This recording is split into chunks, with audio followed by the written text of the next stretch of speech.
think it was Call it dancing. I think it was a Chinese boy with the Rasta hat that was pissing everybody off really more than anybody. And I think he caught the flack for that Chinese youth because that Chinese youth was moving crazy. He was moving the most confident. He was moving like his ancestors actually came from here.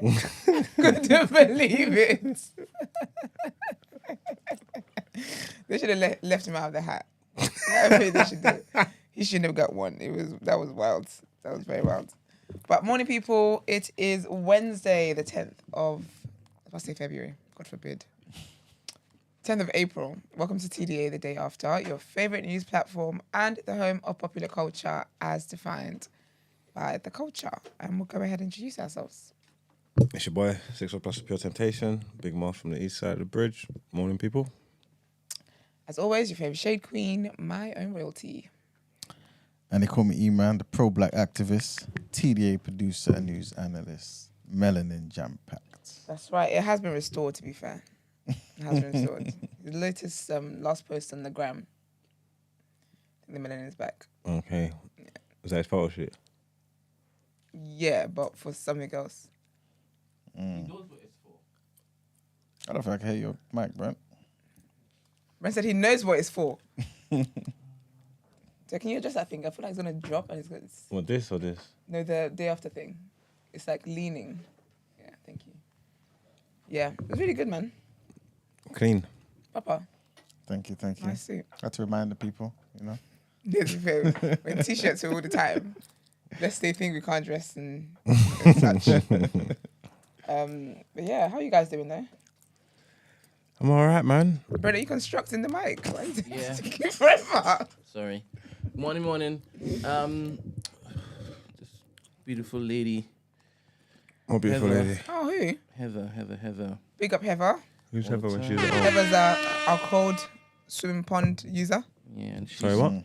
A cold pond swimmer. Sounds better. The lady who swims in a pond.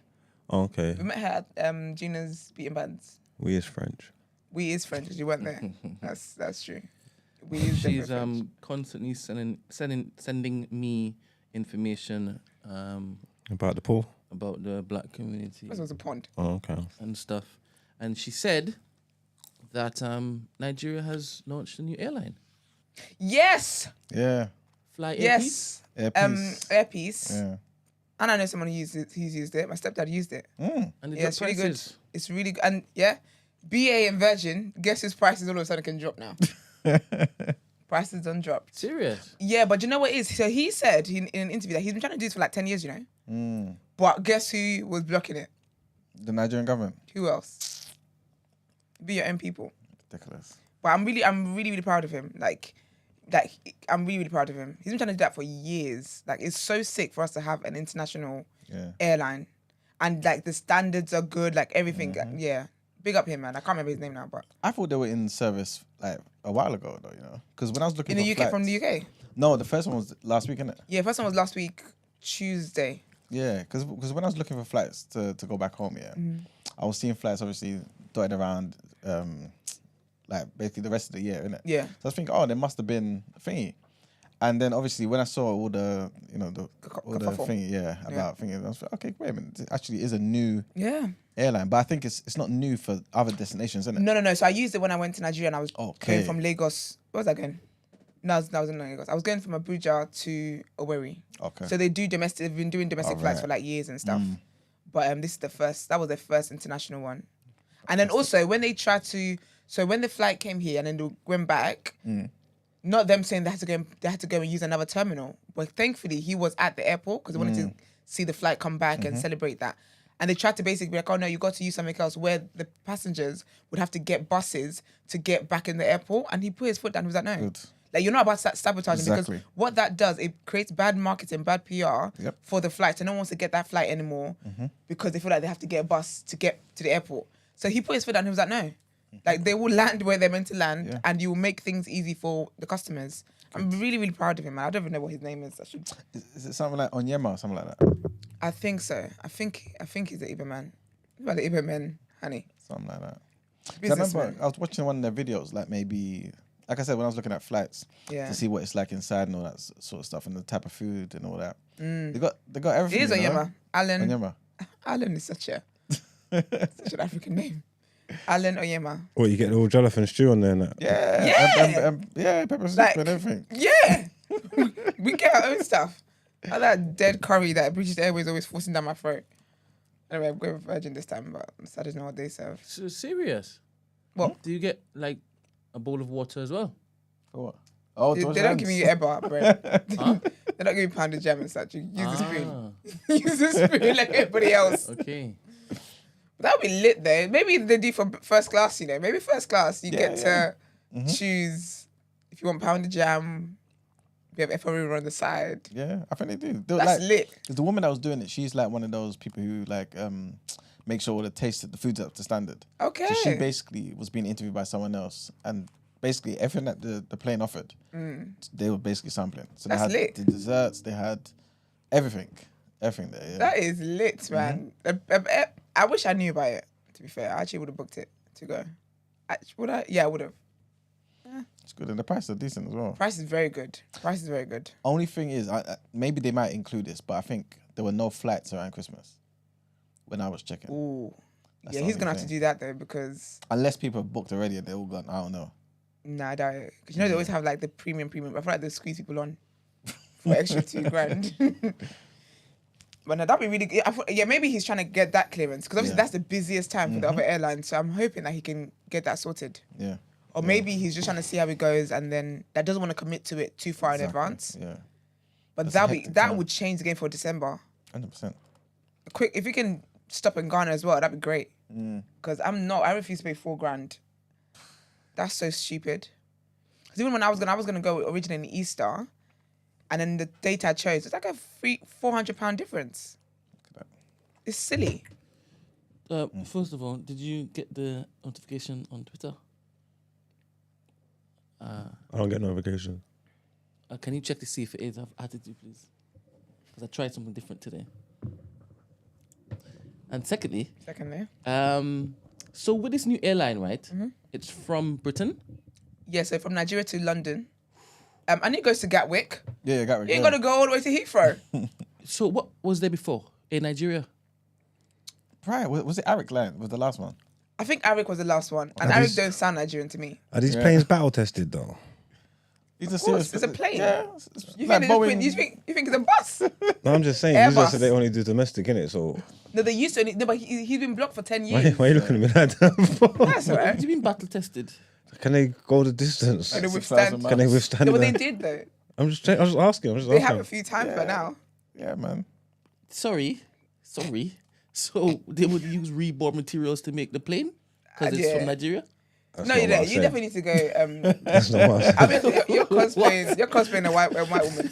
Why? You're cosplaying a character. You need to go and say we don't live in mud huts over there. That's not what I We said. ain't chilling with elephants. I'm saying the planes, even the pilots, the staff, they're not used to. They all do short distance. Now, I'm not I'm being saying funny. it's You fatigue. actually- I'm so you just don't saying, think they are they have- ready for the war? All they're doing is serving you some flipping pepper soup and orange juice. Yeah, but they gotta get used to that. You gotta just build up stamina and Yeah, things. but they fly. Domestically. Wait, but you're domestic saying- is on like 20 minutes. You're saying they're gonna pop down after 20 minutes? Start complaining that it's too long. Can You get what I'm Are saying? we there yet? Are we there yet? Yeah. Imagine the air hostess opening the pilot. What's it called? What's that thing called? You see the air hostess just frustrated, just bored on the plane. Like, It's like what to do. nah, I ain't got no app, bread. I can see that pink thing though. I'll repost it. All right, I'll stop. Yeah. putting- It says at Margs there. Yeah. Okay. Oh, so you didn't MT. notify him. Yeah, he didn't. That's probably why. I'll do the MT next time. So this is great for y'all because you get cheaper flights. Does the other airline still do the long haul trip? It's not shorter at all. It's the same time, right? It's the same time, yeah, same time. But now they have competition But now they have competition, so now their prices have dropped. considerably. I heard it was considerable. I haven't checked yet, but I heard people were saying, "Wow, like they're seeing." So I remember there was a guy that tweeted saying he was looking just the day before, soon as airpiece, he looked, it was like £500 cheaper. Amazing. It was prices that he hadn't seen in ages. Amazing. But obviously someone was like, oh, airpiece, the prices have gone up. But people were saying it's because of demand. Like the way flights work, if there's more people looking at the dates and whatever, then it goes up. But then it tends to go back down if people stop looking at it kind of thing. Yeah. But yeah, it got Virgin and BA shaking in the boots. Good. Because they're the only ones that go to they're the only ones that go to Lagos direct. It's crazy. That is amazing. They don't even go. Virgin don't even go Ghana direct, innit? No, they don't. I don't think so. I think that's only BA. Yeah. So that's what they have to do next then, Ghana. Yeah, they probably already do that, to be fair though, because Ghana's kind of, well, it's not domestic, but it's only around the corner. You mean within Africa? You mean Nigeria to Ghana? Yeah, I was gonna say from Lagos. Already, Airpiece, innit? Yeah. So you're talking about from London to Ghana? To Ghana. Yeah. Oh yeah. Ghana But then is you have its to own- fight the Ghana own authorities thing. though. Like you have to get clearance from the Ghanaian authorities, because if Yeah. Nigerians, I mean, to be fair, the Ghanaians tend to be nicer than Ghanaians. The Oh, Nigerians. so this fly airpiece thing, Yeah. it existed before. They've just added. Yeah. They just So he's been trying to add Lagos to London for 10 years. It's something crazy like Alright. that. But the government's been blocking it because obviously they get payments from BA and Virgin for that. Now they're getting payments from fly airpiece. Yeah. No, it's not fly airpiece, it's just airpiece. Airpiece. You can fly airpiece, but it's airpiece. Alright, fair enough. I'm really, really happy. That's absolutely like amazing. That's really, really good. But big up Heather. Where's Heather from? She's from Trinidad. Look at that. No, I'm joking. I don't know where she's from. Okay. You're trying to cling on to good I things. don't know where she's from. But I think she's West Indian Okay. Big up Heather though every single time. all the time. Big up. Have you guys ever dropped in public? Like fallen over in public? Ooh. Probably lower averages. The low averages. Didn't scar though, because I can't think. But I'm pretty sure I have. I walked into a lamppost and bust my nose. Wow. What were you doing on your phone? I couldn't even tell you.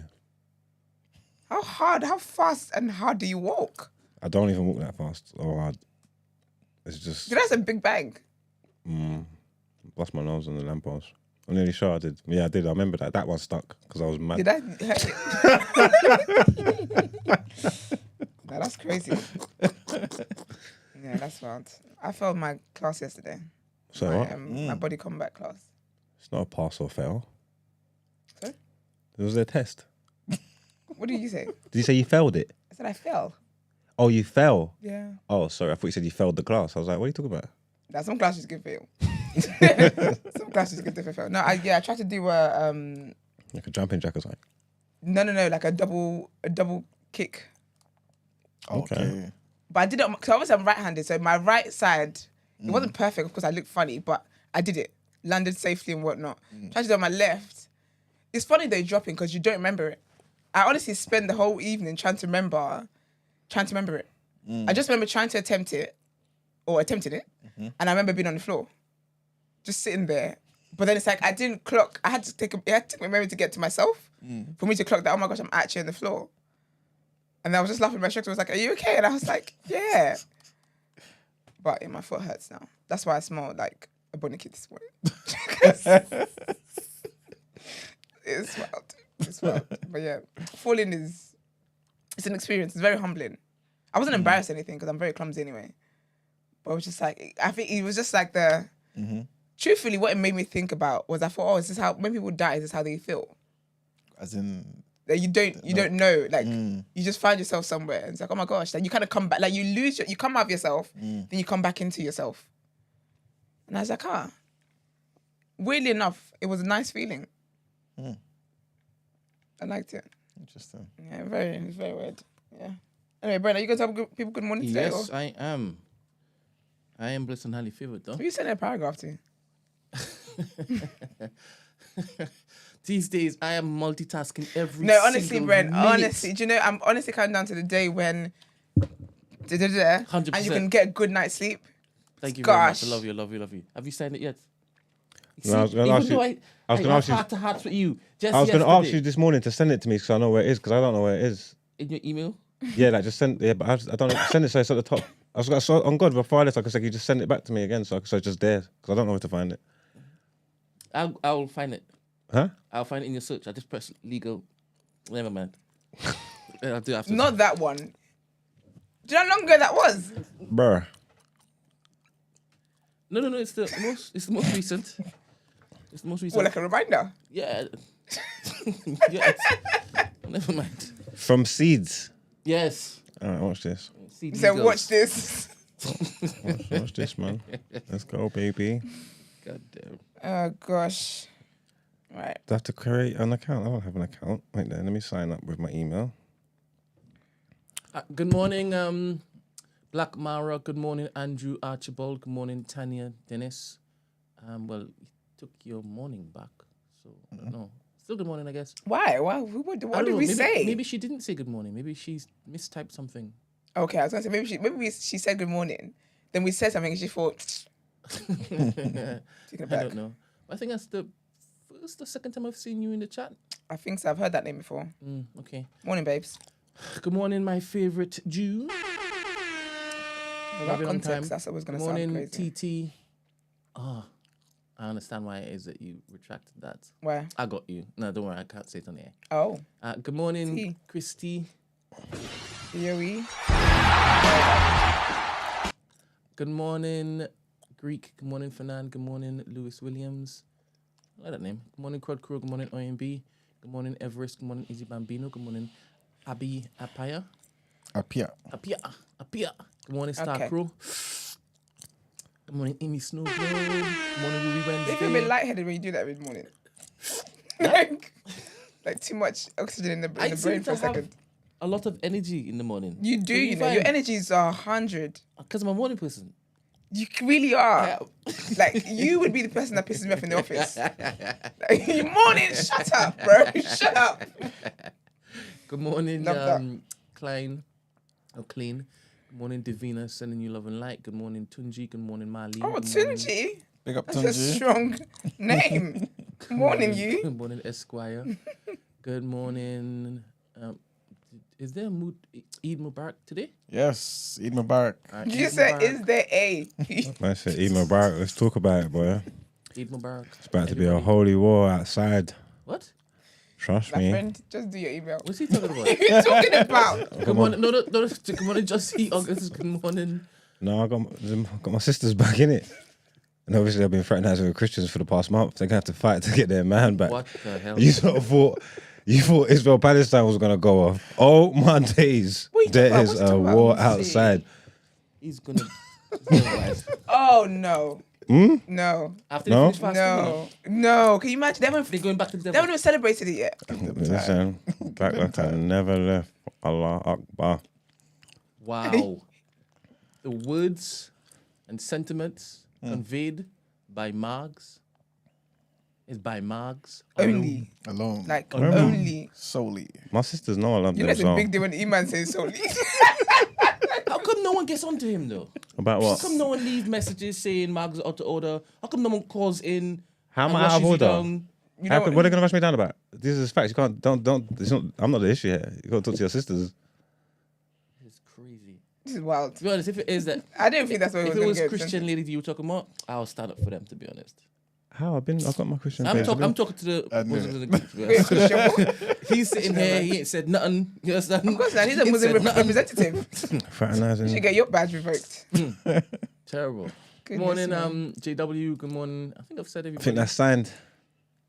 Cool. I will get the. Yo, fool, you know. You know, he winked.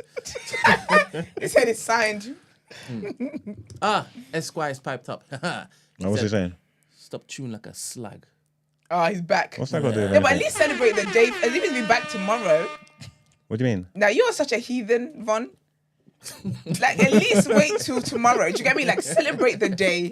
Let things cool down. Let the sun go down for the last time, God forbid. And then wake up tomorrow and then be on smoke. He's straight off smoke. That's good.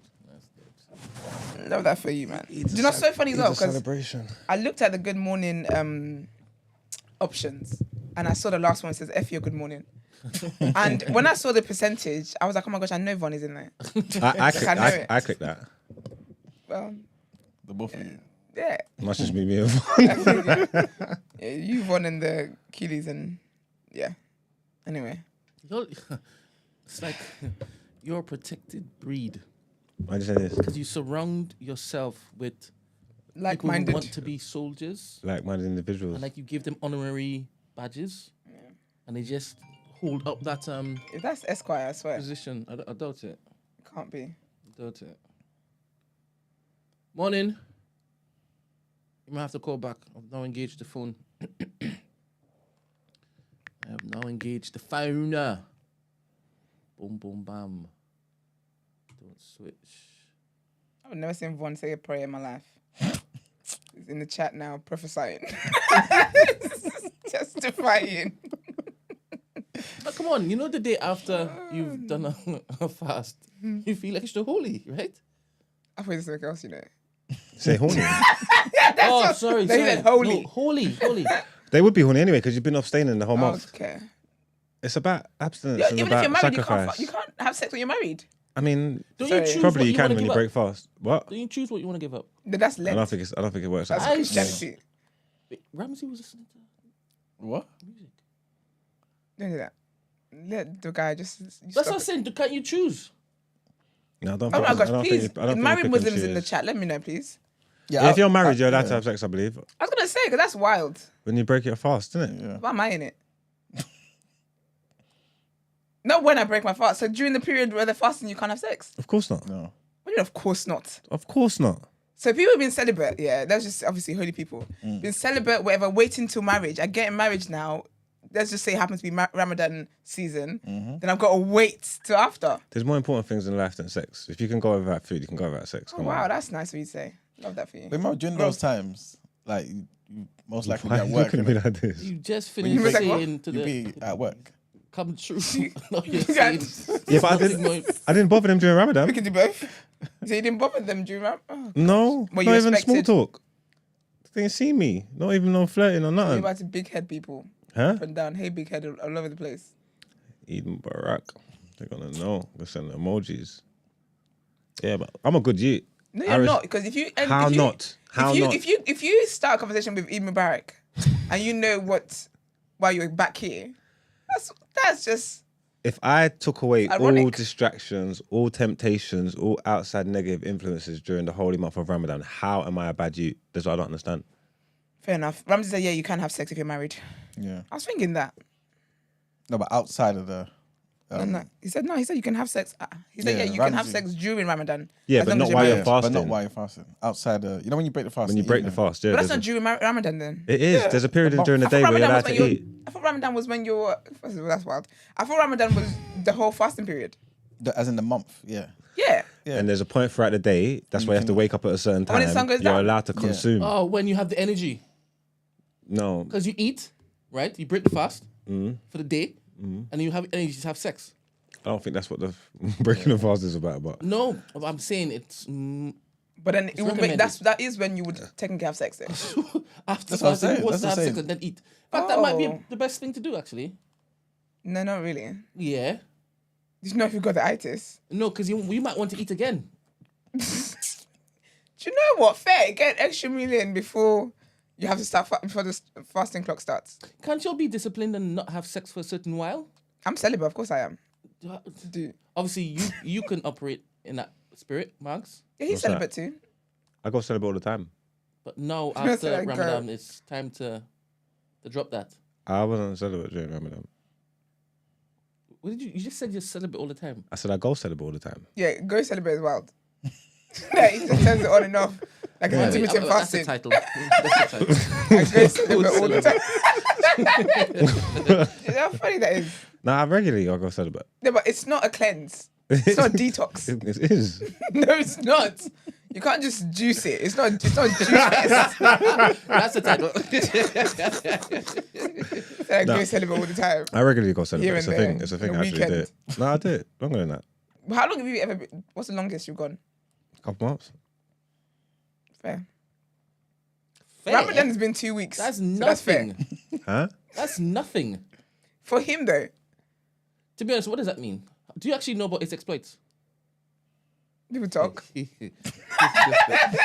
Why do you know about my I experience? don't. I hear rumors. This is what I'm saying. People I hear talk. rumors. When I'm People doing be word on word, whispering. you think I'm just talking about everybody. It's everybody.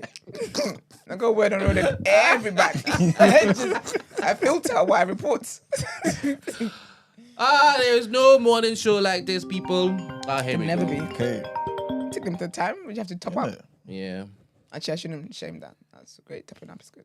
Good morning. Good morning. Oh, morning. How are you? Hello. How are you? I'm very well. How are you guys? Okay, thank you. What's your name? My name is Von. Bye-bye.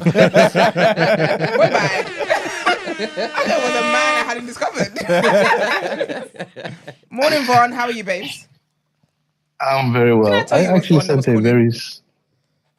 Yeah, you did. That's because I sent a very sweet message this morning, wishing everyone a happy Eid. Yeah, I didn't know you wishing were... you blessings and prosperity. Yeah, but I didn't know you were Imam. Fun songs like Babiel. Is that racist? They're from the same same region too. That's Eritrea. No, I don't think he's Eritrean. I think he's Ethiopian. Vaughn, where are you from? I'm Eritrean. I never knew this. The same gentleman, soft, measured voice. Yeah. Oh, that's Babiel. And Babiel's married. I have to stop shopping him around. Well, you've been selling Babiel. I'm trying to even auctioning him. Sorry, Vaughn. What are your thoughts? So can you have sex during... Just calling to say good... Because you're married, right? Oh, Don't do that. I am. Well, don't do what? I didn't know you wanted people to know. Sorry, No, you it's know fun. me I'm anyway. married with 2 kids, yes. Oh, That wasn't a secret. He said that boys before. and girls. Yeah, but Bren is a hoe. No, it's not, So Bren it's is not a secret. I just cause chaos on their chat. But This is it. No, you don't need to know my business. Do you are the kids boys or girls? one of each. I've got the set, so I'm done. Oh, that's so lovely. Do you want to have any more kids? No, I'm done now. Yeah, because I feel like if you have a boy and a girl, I just think it's greedy to do more. That your prayers have been answered. You've got the both genders there are. It's more that actually I don't want to have one now because the older you get, the more unfair it is on the children, I think. How old are you? So Don't do that. I'm old enough to know better, put it that way. Yeah, so am I, but I'm just a baby girl. So I'm a bit like Loons. I live in a bit of denial, thinking I'm younger than I am. oh no way, Vaughn. Oh. Yeah. wonder you No, can- I've got you my can cook badges. people like I hung up this shirt about 13, 14 years ago. What shirt?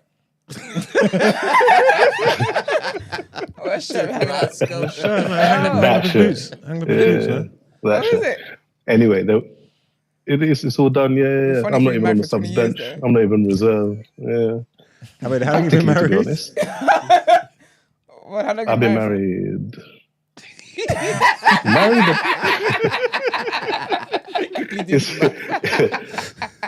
I am actually doing the math because we've been together bet you are. 14 years. for? I bet you are, you hoe. 14 years. We've been married for 8, but I've been together 14 years. Okay. Yeah. After the talking So stage. I just yeah. Basically, I live vicariously through a lot of this social media, but genuinely, I'm way out of this game. I have no idea what's going on anymore. Thank I just know it's a mess. He said, I don't know what's going on yet. He reads people filth. Every blessed day. Yeah. Anyway, look, I've got to go because I am actually at work, but I just wanted to wish you all a good day and Eid Saeed and Thank keep you. elevating man. and have a great day. Thank you, babes. Have a lovely day. All the best, guys. Bye-bye. Bye. Bye. Oh, I really like Vaughn, man. What a Great babe. guy, man. Hey, but he's always been a great guy. Yeah, but I've never spoken to him. No, Van's good people, man. Yeah, man. All right, calm down. Vaughn. Vaughn fan club. I've never spoken to the guy. No, he's very lovely. Though. I like him. Good vibes. You know, I rock with him, man. He supports the movement. Street. What movement? The killing movement. Every movement, to be honest with you. Yeah. All the movements that matter, that we're involved in. 100%. Yeah, He's, fair, yeah. he's a supporter. 100%. He is actually. True indeed. Big day one. Love that. Big up Vaughn, man. Oh, we've got a message from Curtis. Curtis, we're going to have a word. So Curtis Jackson says, Esther ain't hearing me. I don't know what I haven't heard. Esther ain't hearing me. Me and Margs are height mates. So I'm 6 foot plus. I go gym and lift big weight so I can protect you. I'm not Yoruba. I roll an emoji 3 times. But I'm still African and I'm a man of God. Let me land. Well, you need to land in my DMs. Otherwise, what are we doing here? Come between this pen pal, Spotify, you write on Spotify, I address it on the show. How long are we doing this for? It'd be funny though if he's already in DMs.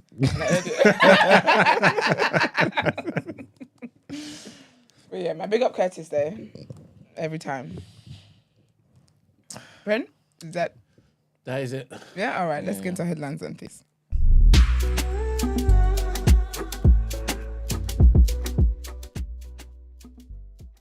Star Crow said Von sounds like a good person. This is what I mean. Like, not that I think he was a good person, but he just sounds like a really good person, like a great person. I need to get one of them voices as well, man. No, honestly, no, because I catch feeling some guys of voices, sometimes. Is it? Yeah, man. If your voice is sweet and like you got like a nice personality through your voice, then obviously I meet the people and I meet this person who's really working within them. Morning. Morning. This guys. His voice is Yo. Who's speaking, sorry? Anyway. I lift 200 kg in it. Okay.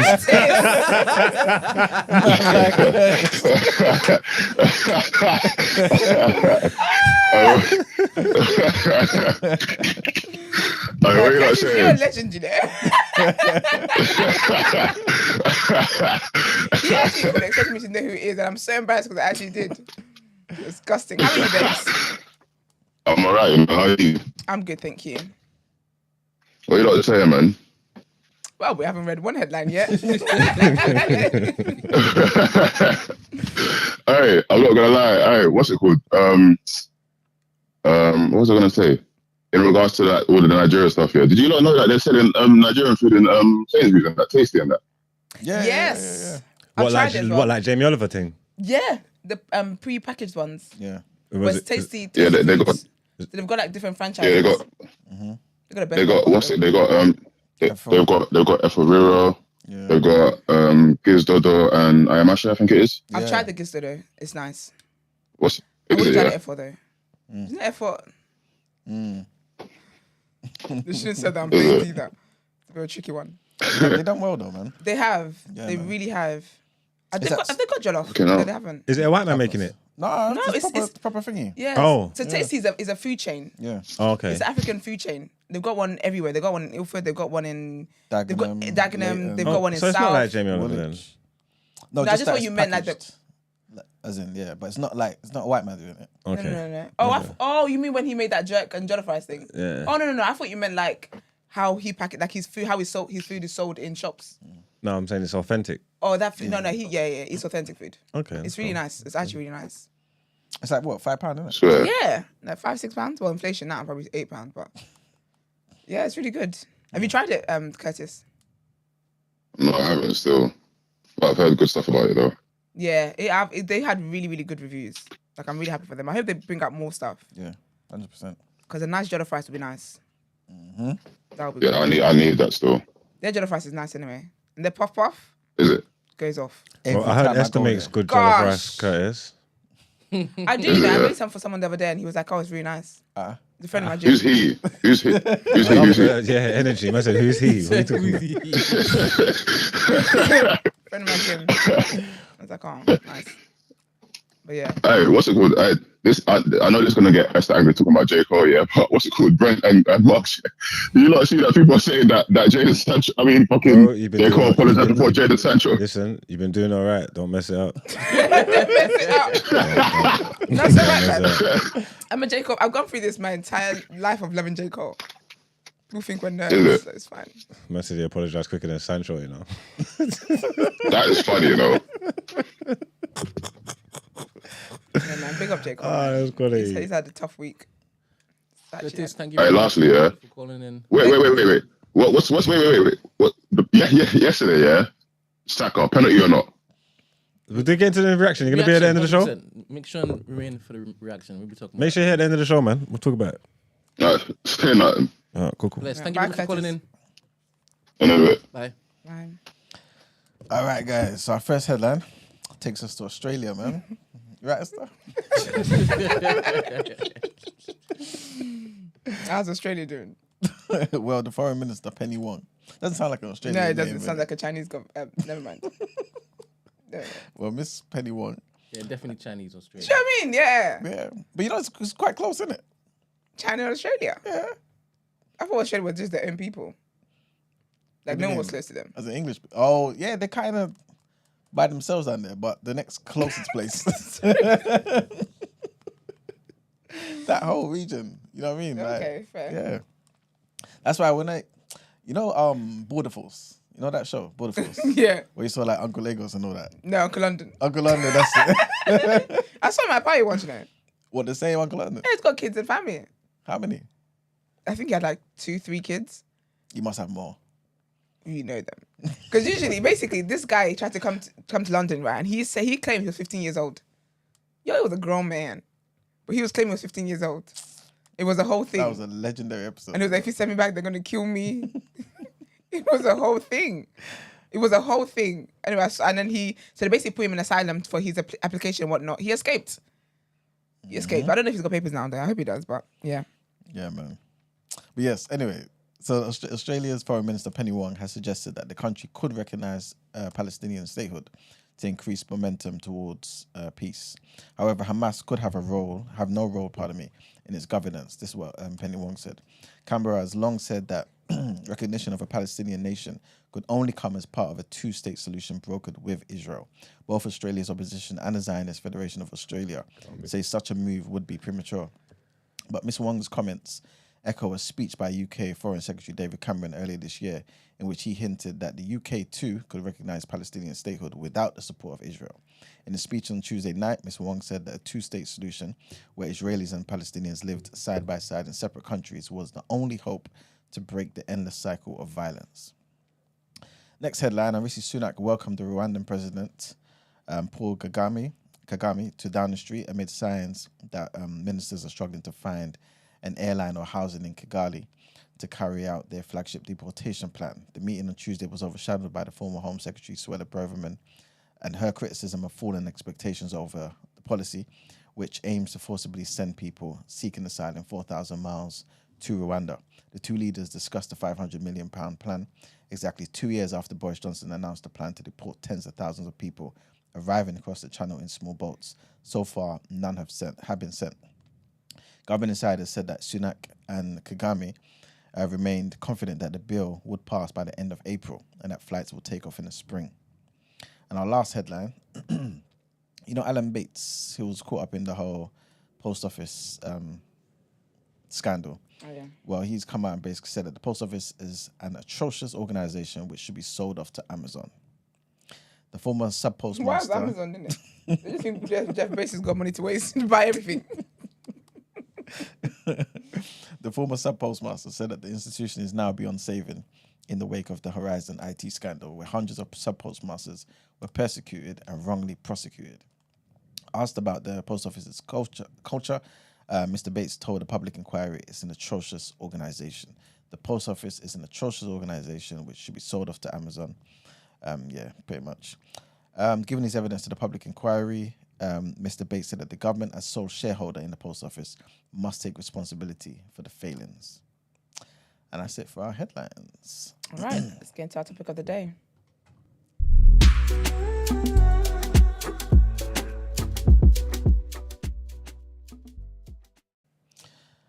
All right, so today's topic of the day is going to be, I guess, a relatively short one here, but because of something that you guys discussed off air, yeah, I want to bring that in there as well, yeah. So if we have time for both of them, pretty much we'll condense it anyway. Mm-hmm. But the first one was when Marks was talking about, the Congolese. Is he Congolese? The pastor. Yeah. Freeman Curtis. Yeah. Yeah, Curtis, your people. Your people them. Yeah, the pastor. Yeah, exactly. So this pastor was trying to basically bring a new creative way of getting women pregnant who've been trying to get it fruit of the womb and whatnot, innit? And not fruit of the womb.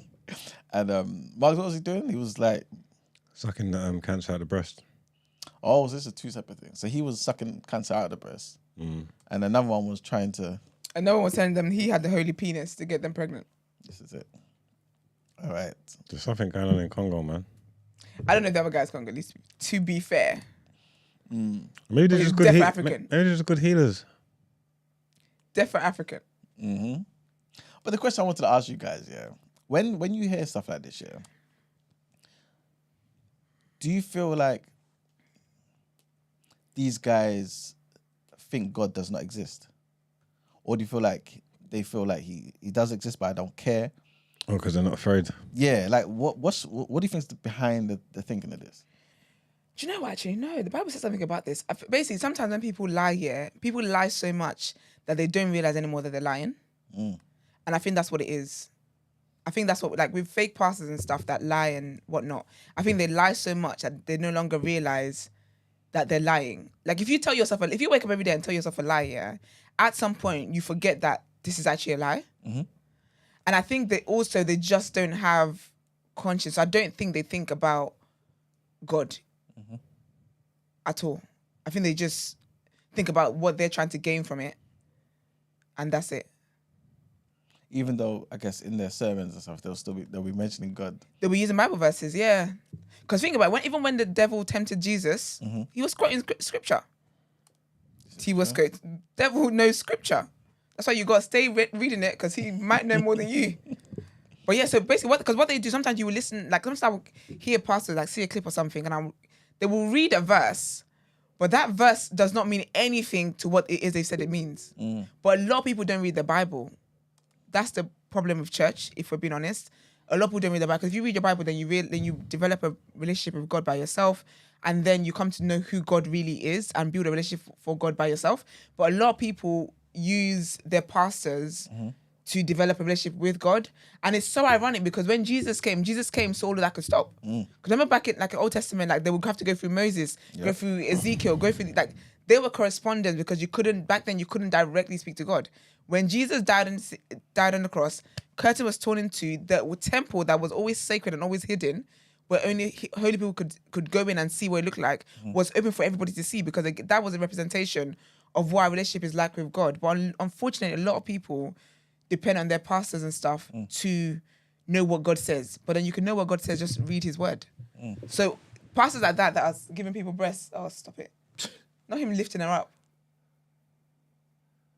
Can you send us a break? No, can't put it on there. I don't know, because porn. Somebody's already sent it to me, but I said I can't. Yeah, it's porn. On. He's having a whale of a time. He's having a whale of a time.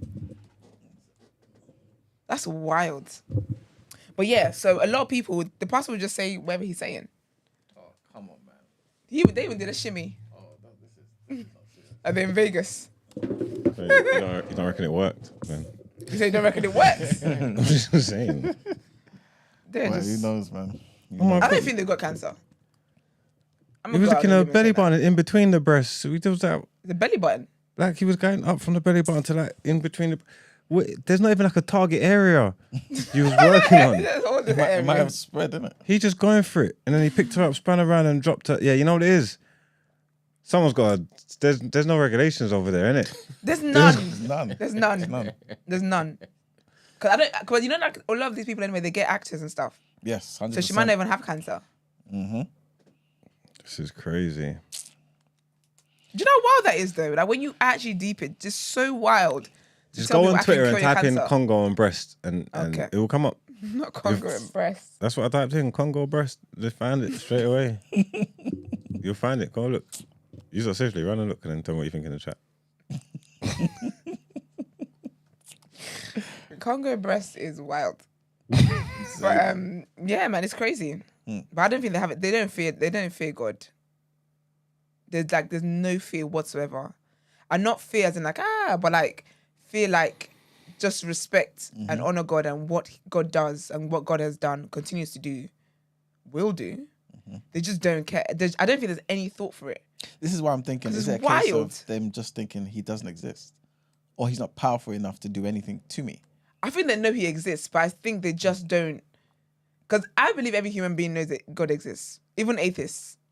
I think you can say you don't believe in God, but deep down, I believe that when God created every human being, he created us in his image. God in his image knows that God exists. So I believe there's something in each person that wants to worship God, but then people substitute different things. So people worship different things. But there's something in each human being that makes them yearn to want to worship something. Okay. So, do you get what I mean? So I not feel necessarily God, but something. Yeah, so people substitute that for other things. Do you get what I mean? But so I feel like they know that God exists. I just don't think they care. Interesting. Because you know how wild it is to tell people you got a holy penis and this is the only way you can get pregnant. Don't have sex with your husband. I'll do it. Insane. Mad. Marks, Brent, what do you think the rationale is behind these guys? What, these charlatans? Yes. They just want to suck breasts and fucking thing, innit? I mean, being a preacher is pretty lucrative in certain circles as well. They're just trying to come up. They're just men being men. Men be men in religious garbs. Mm. That's it, really. There's no one ain't, everybody, I can't explain it. No, like, humans are humans, isn't it? Mm-hmm. So I don't understand why people put things past anybody. Yeah. When they put on uniforms and then you have different expectations of them, or depending on what title they hold to you, because you put people on pedestals because they're your family, because it says cousin or sister or mother or brother, and then you do it with strangers when it's like politicians, doctors, teachers, celebrities, nurses. We do all this stuff, preachers, but at the end of the day, they're just humans. They're just normal, and humans ain't shit. So they're just people in, man. You got good ones, you got bad ones, because not all preachers do that. Yeah, it's true. You get me? I mean, yeah. Again, and even other negative, like, stereotypes, quotations that are around preachers and stuff like that. Again, you can't tar everybody with the same brush, and there's people who do that stuff that are not pastors or whatever. Like, you know what I'm trying to say? So I don't think there's no real rationale behind it. They're pieces of shit. They just managed to make their way into the head of the church. But do you feel like some of these people get led astray in, I guess, along the journey, or do you feel like someone's like, you know what, it's hard out here. Let me just start a church because I know it's lucrative. We know people do that. That's what a lot of them people It's had. a business now. Yeah, they had the motives. A lot of them people had motives. I don't think he strayed that far away from God. I mean, like I said, lower averages has probably happened to a couple of people. Yeah, I think people can, because I think something. It's like the pastor Mike Todd. Yeah. He was one who was doing like the relationship goals series, this Black American guy. And I was listening I remember like, because he popped off, I would say, during lockdown. That's when I discovered him anyway. And I was listening to like his stuff, because he was like, talking about like relationships, and it was really good. It was really, really good and whatnot. But I just started, he is the guy that spat in someone's thing and rubbed it in the face. I mean, it was his brother, but that's still disgusting. I wouldn't do that to my sister. I wouldn't want my sister to do it for me. I don't care what career she's chasing. I ain't doing that.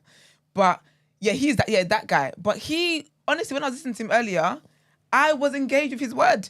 But then I started to realize, I feel like, my personal opinion, I feel as though like he gained popularity, went viral and whatever, and I feel like that started to cloud his judgment and his man. That's if he was ever called, to be fair. But he's preaching and stuff now is very theatrical. It looks like a Bobby Valentino video. Every time he's doing all sorts. I just feel like it's always in their heart. People don't really change. People like to like romanticize that shit. People don't really change, and people don't get money and get rich and switch. They get the power to be exactly who they always was. You know what I'm trying to say? And they'll show you who they are.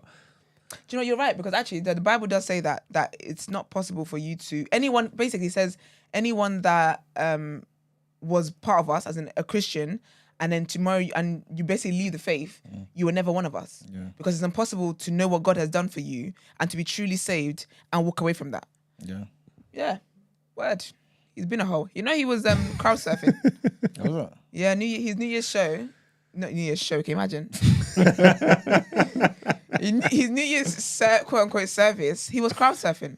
Like, he jumped into the crowd, and then he threw him back on the stage and he jumped back in. I was like, yeah, you're a joker. But yet, whenever I post something about him and I say something, people will be in my DMs trying to go back and forth with me. And so now if I have to post him, I'm like, I don't care for your opinion. Because people are in my DMs like fighting me, talking about, oh no, he's a man of God, you shouldn't speak about man. I said, finished. It does happen. But saying that though, I'm not defending him. But when you do go to certain churches, like, you notice that obviously there's like there's varying differences. So you get the churches where it's like Baptist churches, for example. I'm definitely generalizing here, but they're more reserved. Yeah, I go to, you know what I'm saying? From a Baptist background. Okay.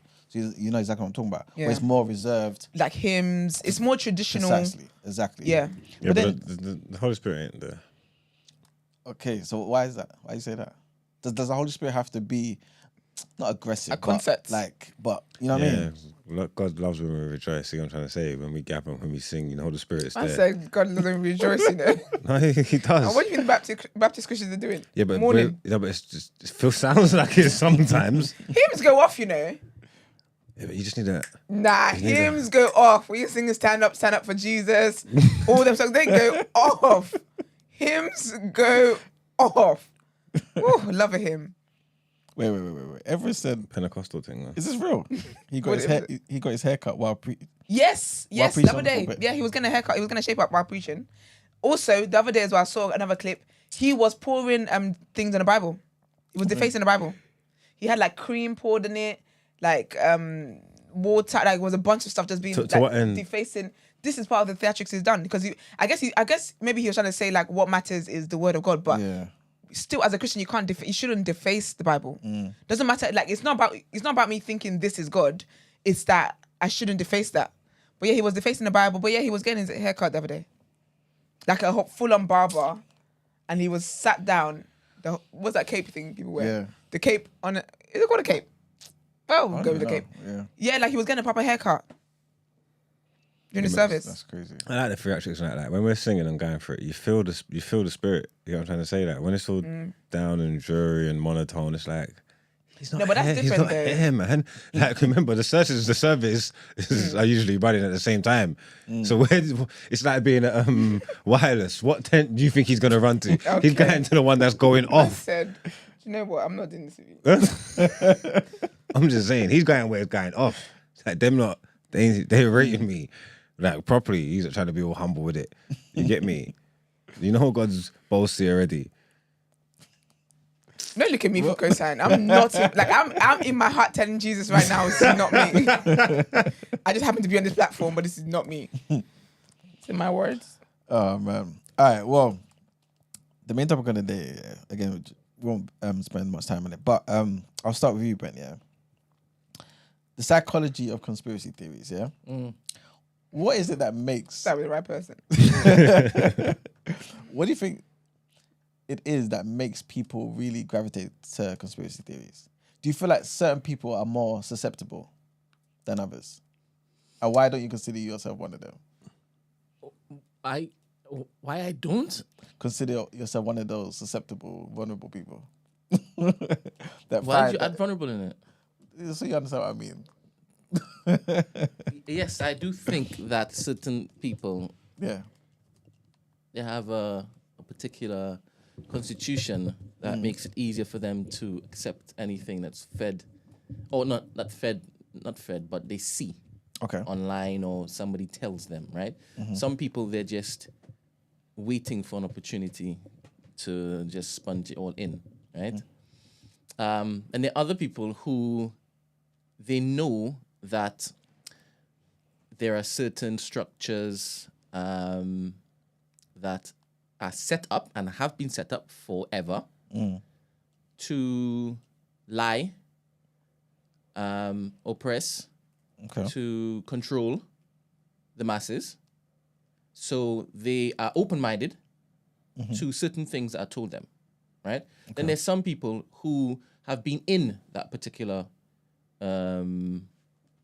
I guess, secret group, and they've left the secret group, or they've been in a particular institution, like the army, and they've seen certain things, they've seen certain procedures, they've seen how things work behind there, and they've left it, or they've been in, like the CIA, and they've left it, so they are more susceptible to being open-minded. And then the people like me, who I'm just curious about stories. And if I can basically logically find like an explanation, I will believe it. Do you understand? If it makes sense to me, I'm more likely to believe it. Yeah, I can see how that works. You understand? But do you feel like, again, I'm definitely generalizing here, yeah. There are a lot of groups there who will just receive conspiracy theories. I've just run through quite a few of them. Yeah. Some you would rate and some you wouldn't rate at all. So, give me an example of one that, I guess, on different ends of the spectrum. All right. I guess extreme and maybe someone who lives off-grid. Okay. And it may walk around with a foil hat. And when anybody knocks on the door, like, and they come and take their guns. Who told you about this place? Who sent you? But people like that, do you understand why they're like that though? There's some who, like I said, they may have been in the CIA. Okay. And they live like that, knowing full well. But I'm not sure they're wearing tin hats though. Yeah. Foil hats. I don't think they're that. Not those ones. No, not that stretchy. Okay, cool. And give me an example of one where it's like, okay, cool. The other extreme, but you believe these people are right. The other extreme, but I believe they're right. The ones who talk about, I guess, certain nefarious individuals were part of a clandestine group of people who might have international counterparts, like conspiring to do these things, like the WHO, the World Health Organization and stuff. You know, the Bill Gates and all of that. People who talk about that in forensic detail, I'll be like, I'll take some time to listen to you. And when they start talking about, you know, certain things about the presidents and stuff, and the CIA, especially 100%. Back in the civil rights times, 100%. Anything that you pick up in that era, I just say you don't have to tell me, you don't have to convince me. Yep, it's happened. It's true. Yeah, 100%. But obviously, I remember stuff like that. I remember a time when it was easy to just believe that that's the case. And in this modern age, I don't change my mind. Whereas you would be like, 100% the CIA was doing madness to black people, blah, blah, blah, blah. And the whole AIDS in Africa, blah, blah, blah, blah, blah. But when you start telling you today about this, that, and that, you'd be like, let me look at you weird. Like they've just stopped doing this. It depends on what it is though. Because some things I feel like, obviously not everything, but some things is just because people are not necessarily versed in particular areas. Give me a wild one.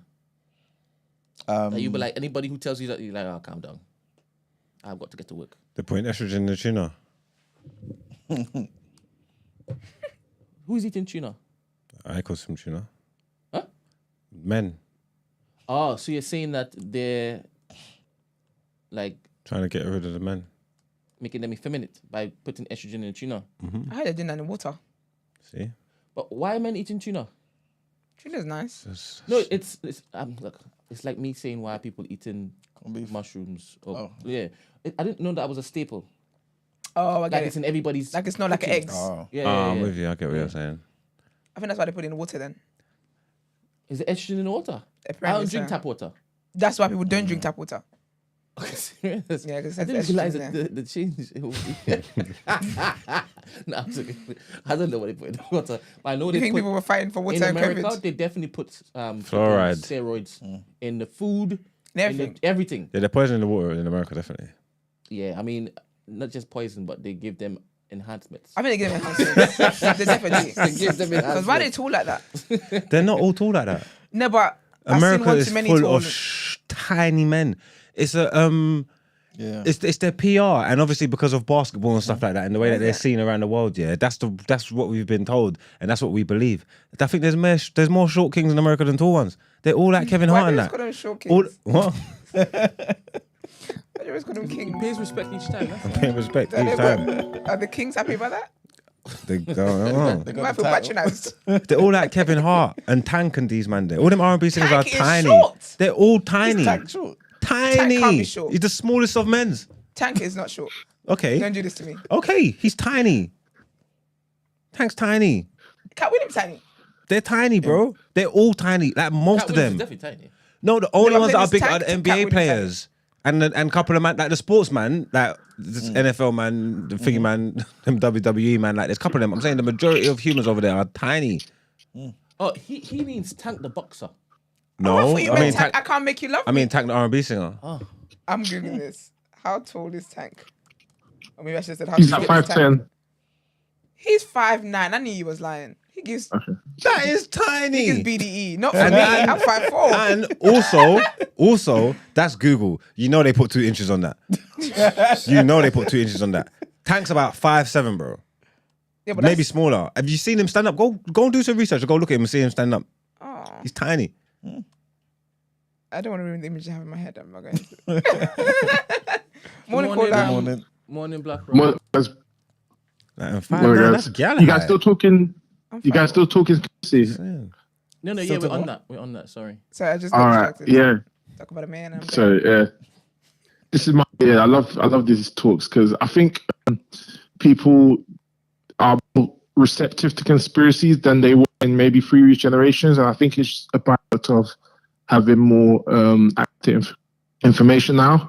And now people that would normally take whatever the mainstream media as gospel are now seeing disparity between what is being shown on the what is being shown in the media, and they can see that, like, for example, talk about like Israel or something, you'll see what BBC saying, and then you see what someone's Instagram is, and then for the first time, people are like, there's a disparity in the narrative, they're seeing agendas. So now it allows them to publicly provide information on a more wider scale.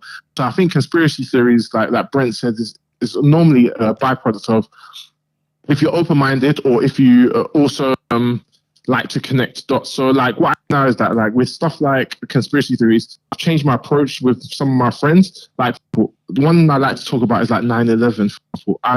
I think it was an inside job, but we're starting with that because then you have to get people to believe that that's a wild statement to make. You go, okay, here's things that I know that are fact. I know that the person that owned one of the buildings took an insurance policy a couple months before the buildings got hit. Fact. You know, there was a third plane that got landed that was supposed to go into building 7. It got landed, never hit the building. The building went down anyway. That's a fact. And then you just spell out the passports of some of the tests were found intact without any like fire damage, so that they could get identified. So you spell out like 4 different facts that individually don't actually speak to anything, but put together you can paint your own picture and be like, okay, sounds kind of. So that's how I like to approach conspiracy theories now. Just stay out the facts that are known, that are independently don't mean anything, but when you put them together, come to your own conclusion as to what it means. That's how I like to approach conspiracies, and that's why for the most part, a lot of the conspiracies they have basis when you look at the facts that surround them. Don't actually mean anything by themselves, but together actually paint a story going on. Do you feel like the government sometimes plants conspiracy theories? Yeah, they do that to. One of the strategies as well is that now that people are becoming a bit more into conspiracy theories, they plant lots of like silly ones so that it discredits. So what they did, especially with Alex Jones, for example, I think they planted the Sandy Hook story. Apparently, what happened is that he had an informant that had been giving him good information for so long, and then that informant got, and that informant told him that the Sandy Hook people were actors, and then he posted that as gospel, and then that's how he got in trouble, because they flipped his informants so that they could make him discredit him, because a lot of the conspiracy theories were all right, and they needed to like discredit him by letting him go to bat for something that was a lie. But I mean more so in the sense that the government plants a conspiracy theory, and it's actually not something that makes you look crazy, like to discredit you, but something that makes people believe that particular thing, and then basically just have people distracted about something else, or distracted from something else, if that makes sense. So I'm not. So for instance, so let's just say something like flat Earth, right? For example, they don't want. Let's just say, for example, they don't want the masses to know how much money they're giving to NASA, right? So then they just put in the whole idea about flat Earth and get people to believe in flat Earth, to start talking about flat Earth and talking about all the other things that they could potentially be doing, but really it's just a cover up for something else. So they want people to believe it, and they don't want to expose it as fake. There's certain conspiracies that are just what they are. They are just conspiracies, like flat Earth stuff. But then there's also like a thing, like if you want to get so it's like flat Earth. I think that one naturally just became a thing, and I don't think it was. I think speaks to more just there's people just coming up with silly theories, just running with them. But another one they do is that I think what they do is that they do you know, like, for example, governments, whenever the economy is going down, that's normally when the government starts blaming Indians for like silly things, or they talk about like dumb stuff that are insignificant, but they make us care about it so they can keep spending enough money. I believe that that's what they do on a grander scale with conspiracies, where I won't say it's conspiracy, but like, you know, like how the trans movement became such a big thing over the last like years, and in reality, there's such a small set of society that does it whether you believe it or not, that's not a discussion, but should it be garner as much media attention as it should, given how small the community is? So what I think it is that it's like a concerted thing to make it the topic. You know, there's a topic of the day, whether it's gender wars or if it's this or if that. It's like the topic of the day, or so that they can harping on about that. So other things can be going on while they speak. Like, for example, during COVID, but COVID was such a big topic, they got to pass through laws about deregulating the food in UK, because, you know, when we got after Brexit, they deregulated our food standards would kind of match America so that they can get more food, and so they always push through under the guise of something else, so that something when we're all on this topic that's not really, well, it does matter, but it's not the main topic. They can do other stuff. So I think that's not really necessarily conspiracy to it. That's the Trojan horse, and everyone does that. Every government does that. Mm-hmm. But is that more so just taking opportunity, or is that more so, like you said, the Trojan horse thing, like proper, like planned? I think it's planned. Interesting. I think it's planned. I think, I think it's planned.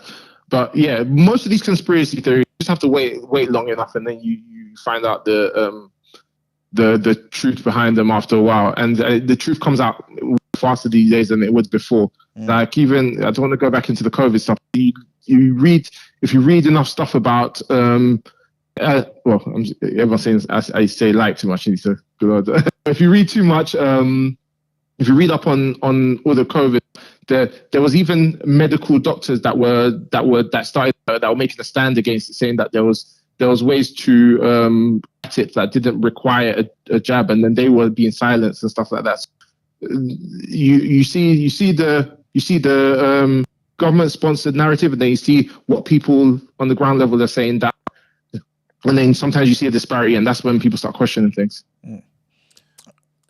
Sometimes, like, regarding that COVID stuff, I mean, corporations like YouTube, I do believe that they take a particular stance where they follow the government's lead, and I don't know if they necessarily they know the truth and they are blocking or banning or restricting these particular doctors because they know the truth, more so than they're just following the government because they believe the government and they are banning those particular doctors. Do you understand?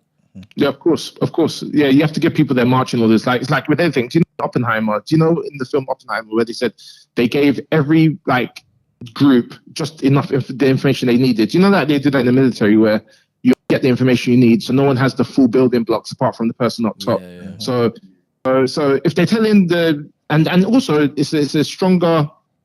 If you appeal to someone's what's the word? Morality. So if the people at YouTube think they're really doing a good thing by blocking dissenting voices of COVID, then it's easier to like, hey guys, you need to stop them because this is disinformation. You don't want your heart to die. So stop all these YouTubers that are saying tell them to get the jab. That's a compelling narrative to someone that thinks that they're doing the right thing. Most of these people think they're doing the right thing. Do you know, like, I know I'm digressing there, but I know, Brent, I know about like Masons and stuff like that. With the Freemasons, they're at 33 levels. Everyone at the ground level, at the bottom levels, all just think it's just like a youth club, isn't it? Yeah. Because they haven't got the information. And there's only people that talk what it's really about. So if you ask a lot of the people that are lower down, they're like, I don't know what people talk about. We're not.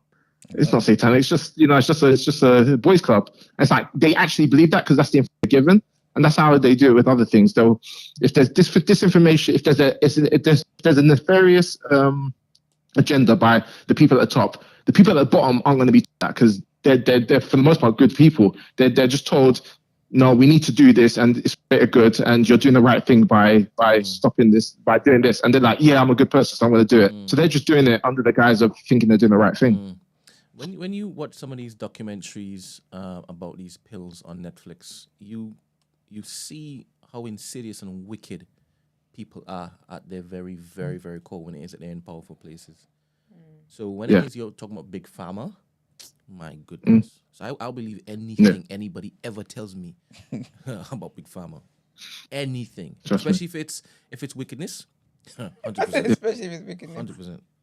And they tell you before they do it. They always tell you before. Like that's why I kept in the chat before about disease X and the WHO were talking about like it was a thought experiment of other disease more worse than COVID, disease X. They did the same thing like a couple months before COVID. They did a thought experiment about a respiratory thing like a couple months before COVID. So it's like they always kind of project what they're going to do before they do it under the guise of like, oh, this is just paper, this is just a thought experiment. And then a year or two later, then you find out something exactly like that comes out. So you don't need to be prophetic. You need to read a little bit of stuff that they tell you, and then you'll find it coming out later because they planned it years in advance. Black Rob, before you go here, tell the people one conspiracy theory that you fully believe that you wish, I guess, everyone will kind of open their eyes to because you believe it's fully, like, it's real. That people need to do their research on. I put a couple of that. I said the 9/11 one, MK Ultra, what other ones? 9/11, MK Ultra,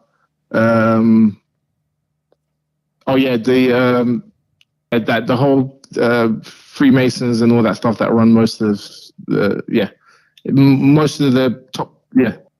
Okay, cool.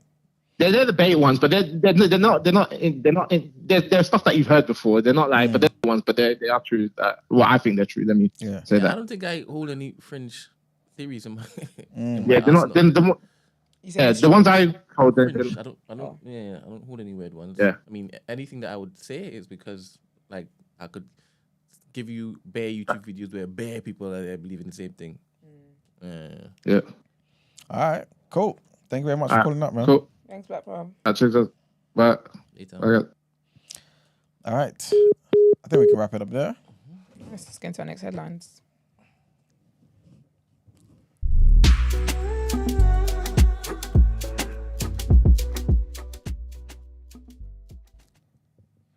All right, so our next headline. The UK's first pop-up school to empower black girls is looking for donors. People, listen up. So Delali Kalitsi is the founder of ACOMA, which is an education justice organization for black girls in the African diaspora, aimed to develop black girls' creative expression, collaboration, and critical thinking skills, and help facilitate their integration into the arts and cultural sectors. The company has a community of 250 girls from Lewisham, Southwark, Croydon, and Lambeth. But with an increase in number of black girls excluded from school, Kalitsi desperately needs to raise funds to meet the growing demand. So Kalitsi hopes to raise enough money through donations to cover the cost of specialist teacher stipends. Stipends, thank you. Educational resources and rent for the pop-up school residency. The school is free and projects are taught by artists, plant biologists, material designers, ceramicists, musicians, and qualified teachers. In 2023, the school launched during the summer holidays at Lewisham Art House in South London and provided workshops on photography, engineering, plant biology, music, and other subjects. So that's from The Voice. If you guys are interested in helping, looking for donors and whatnot, or know anybody who might be, look them up, man. Next headline, and anonymous online supporters of ISIS, trigger warning, guys. I know you guys mentioned this briefly yesterday, but anonymous online supporters of ISIS have issued a threat to soccer stadiums across Europe ahead of major games in the quarterfinals of the UEFA Champions League. A post shared this week by pro-ISIS online media outlet Al Azim Foundation showed graphic imagery of a gunman in a balaclava with the message "Kill them all" in large text. The post lists London's Emirates Stadiums, Paris's Parc des Princes, and Madrid's Santiago Bernabeu as targets. All three stadiums are set to host major Champions League games with tens of thousands of people in attendance. There were no related threats conveyed via any of the official social media accounts run by or known to be linked to ISIS. And our last headline, Foreign Secretary Lord Cameron has confirmed the UK arms sales to Israel will not be suspended. The announcement follows pressure on the government over its weapons trade with Israel after an airstrike which killed aid workers and the ongoing humanitarian crisis in Gaza. Ministers have been asked whether legal advice deems Israel to have breached international humanitarian law. If proved, it could ultimately bar arms sales from the UK. On the 8th of March, Lord Cameron said that he would get new advice on the issue in the coming days. And on Tuesday, the BBC asked Lord Cameron why, a month later, there hadn't been any announcements on the decision. He confirmed that he had now reviewed the most recent advice, saying the latest assessment leaves our position on export licenses unchanged. Labour's Shadow Foreign Secretary David Lammy suggested the government's position was simply not good enough. Is it David Cameron people are calling Lord Cameron? Yeah. It's a Lord now. Not mine. It's David. But yes, that's it for the headlines. Time to pay them bills. Okay, let's get into Word on Road.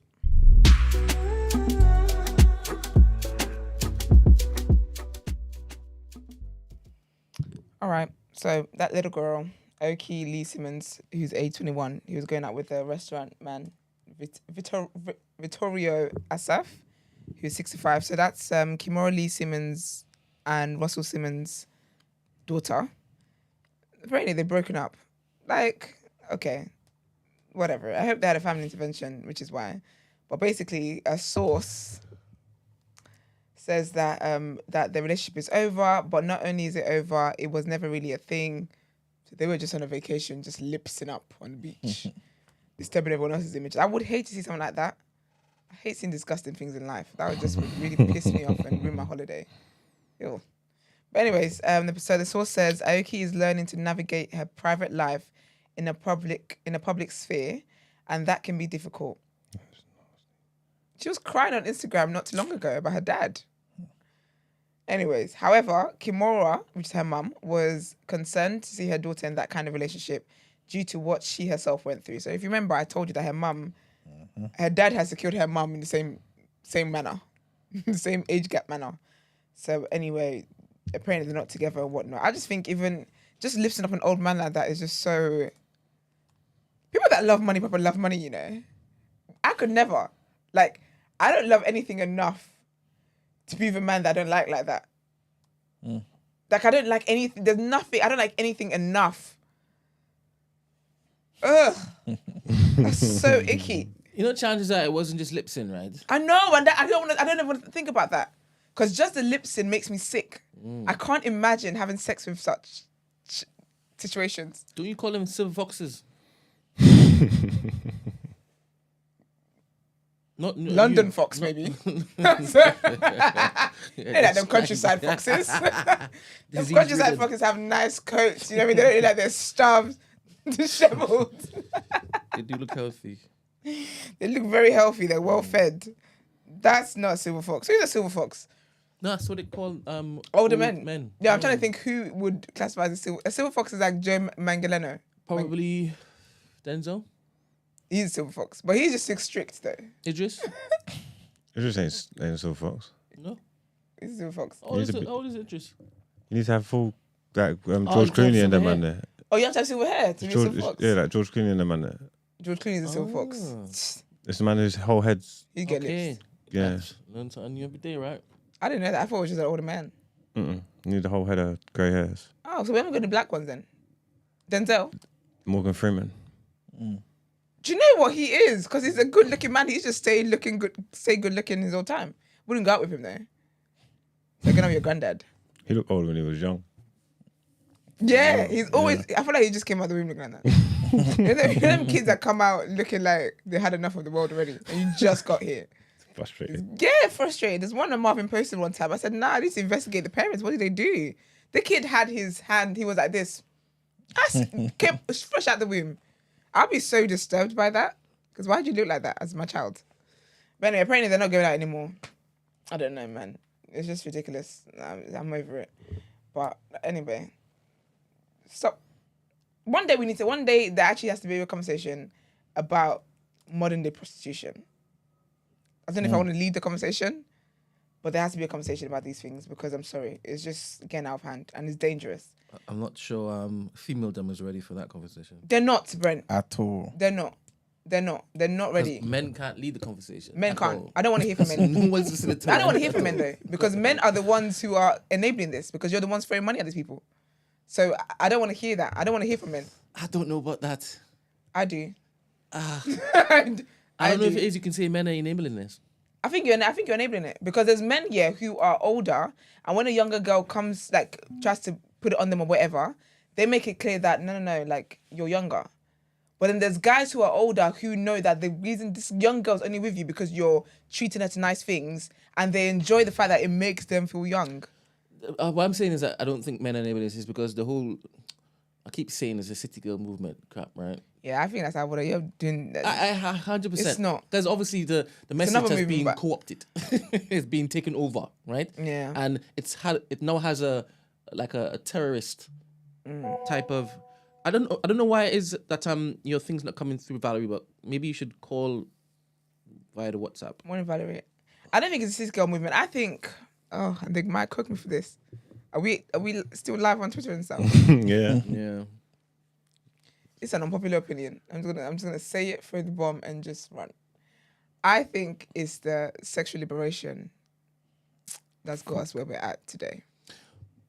That's like what I said, think. it's.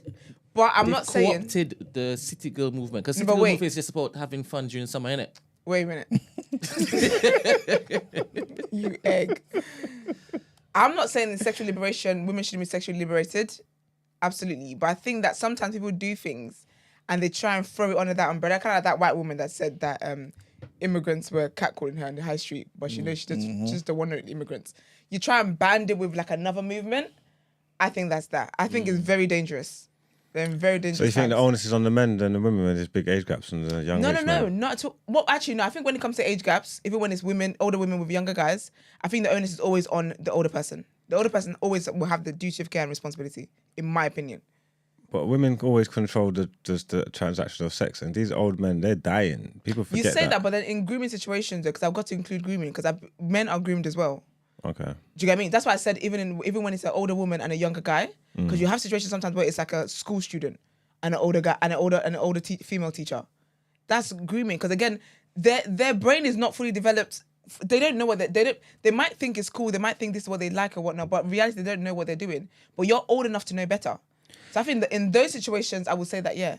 Them conversations, I think these conversations always get so deep because I think you have to take it like case by case scenario, and you can't target everyone with the same brush because you can't tell 19-year-olds and 20-year-olds that they don't know what they're doing in certain circumstances, but in other circumstances they're totally fine and they're mature enough to live their life and do what they're doing. And what kind of circumstances? They can go to war. But we're not a country that goes enlist them at 16 in war. But I'm just saying, you don't like do anything. I told you, you don't pull that pressure on Saka. You made him take a penalty. His first ever pro penalty in the finals of the World Cup. Then they got sent all these monkey emojis. I'm just saying, there's certain times and periods when 19, 20-year-olds are perfectly fine, perfectly mature enough, perfectly sensible enough to do what they're doing. But then when it suits people, they want to, they're young and they don't know what they're doing. I just don't think. But I just don't think you can't tar everybody with the same brush. And with these situations, you have to look at them individually and go case by case, because there's plenty of times where people have been groomed. Definitely. Absolutely. There's also times when young women are taking advantage of old lonely men. Absolutely. And that is, that is. Do you get what I'm trying to say? Yeah. So I think the blanket statements are tough because it's just, there's a lot going on there. I guess when you bring in the argument about people taking advantage of people that they know are in a vulnerable state, then that is different. But I think that in normal situations where there isn't those kind of elements to it, those kind of factors, those variables in there, I think that the onus should be on the older person. If you're normal people that there's no one has got a disability, no one is just lost a partner, whatever it is, and you're just two people and the age gap is wild, one of them is a child. Because you can't tell 20-year-olds they don't know what they're doing because they're not going to hear that. But you, as someone who's older, you remember when you were 20 years old, and when you look back, hindsight, you know that, oh my gosh, I thought I was grown, but I really wasn't grown. By the time I was 20 years old, I was living by myself for 4 years. Yeah, but that's fair. But again, you got different variables to the average person. Do you know what I mean? So you are forced to be mature. Do you know what I mean? You are forced to be mature you are forced into maturity. because of circumstances. But the average kid who say they're still living at home and stuff like that, it's different. Forced into maturity. He's thinking I'm still. He's thinking you ain't. You were robbing adults when you were young. Allegedly. Allegedly. Sure. Sure. Forced into maturity. No, but that is my circumstances and my situation. Your circumstances, like your mother didn't want you out of the streets. She didn't want me out on the streets. No, out of the streets. She wanted you back in the house. She wanted you in the house. Yeah, but I had to move from the house. It was dangerous. Because so you could be out. Shenanigans. It wasn't because of my shenanigans. They said no curfew. It wasn't because of my shenanigans. I had to think it wasn't safe for me at home. See, after my brother died, they put my address in the newspaper and all these kind of things. Oh, I understand. I'm saying I had to get away from this. Wow. So you left for their protection. Yeah. For their safety. Yeah. What a man. Look at that. What a man, Took off for the team. what a mighty good man. All right. Not him giving himself a theme song. Bloody hell. But I feel like I don't know, man. I just think it's just a bit tricky. I would love to have that conversation as the topic of the day once, but maybe let's let it cook a bit more. We need to call. We need to call because we need people. Panel. Yeah, we need a panel of people. Like we need someone young, maybe like a young woman that indulges in older men. Maybe an older man that indulges in young women. Bring him here. And guess we're waiting for him right as soon as he finishes. As soon as he finishes recording, guess who's outside? The Metropolitan Police. You will see them answer a call faster than they ever have. Nah, get your sample size. No, but we need a mixed panel so we can have the conversation properly. Yeah. Because we don't know what we don't know. Do you understand, Mags, that very soon, under your production credits, what's going to happen? What's going to happen? That show? That same panel conversation. Oh, yeah? We'll do it. We're going to do some great discourse. Great discourse. First of all, you're going to leave Idris and Sabrina out of this. Well, how's Sabrina? I don't know. And she's not my word on road today. So we just said the man look good. We didn't tell you how to do all of this. But, are there examples of big age gap relationships that work, that are not? People say it works though. It's the same way people say they don't need therapy and I'm just fine. But then when you see them out in the streets, they're ready to beat up and kill people. Are you just fine? Yeah, but you're projecting your thoughts onto people's relationships. We're not even prepared to take a microscope at it and look at it. We just want to judge people. No, but people always say, like, I'm fine, I don't need this, da-da-da-da. But then you see how they interact in everyday life and it speaks to nothing about being fine. There are people that will tell you that, I was in a relationship and da-da-da-da-da and it was an age gap and we're perfectly okay. But when you look at the situation, they might have given up on their dreams. They might have been pumped with kids every other year. All that kind of, like, when you have genuine conversations with them, then things come out, man. There is some gal who are not dealing with man their own age. They do not want them. There's nothing you can tell them about it. Yeah? What? They don't want it. Yeah. For a man to be so open and say that going the other way, you're going to vilify him. Do you get what I mean? Yeah, but I vilify the women, though. Women that tell me, if you tell me as a woman that your only type... Sorry, babes, 1 second. If you tell me as a woman that your only type is older men consistently, I'm going to look at you like, and have you looked into that? Because that's not normal. I'm getting older every day. I look people in their face all the time and I tell them my real age. These girls are getting younger than me. They're getting younger than me every day. And they do not give a shit. Brent looks so nervous. No, you can just get... I don't give a fuck. I'm just saying. No, I'm saying they don't care about nothing. Yeah, you know what I'm trying to say? They all have issues. They have issues, man. Morning, caller. Morning, Good Valerie. morning. Is it Valerie? Yeah. Hey, girl. Good morning, guys. How are you? I'm fine. I'm all right, thank you. How are you guys? Good, thank you. Missed your voice. Sound like a blush. What's this called again? I called in earlier, but I was on the train, so I don't think it went through. It was when you guys were talking about this conspiracy theory things. I was gonna say, wouldn't you say the conspiracy theory thing is like, you know how there's the red pill whatever movement from the lads and stuff, right?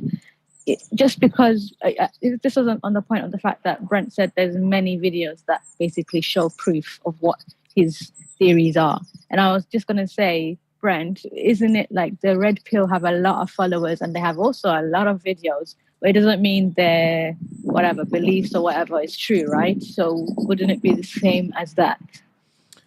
Good point. And there's a lot of you just mute your mic. There are a lot of YouTube videos that have absolute bollocks in it. So when I say I can send you YouTube videos, it will be YouTube videos that would show you math or formulations that are fact, pointing to my belief in said theory. Like I said, I don't hold fringe theories. There are bare fringe theories out there that a lot of them, the red pill 100% push. I don't hold all of them. Yeah. I only subscribe to the ones that I can logically see, 100% solid. I hope that answers your question, Valerie.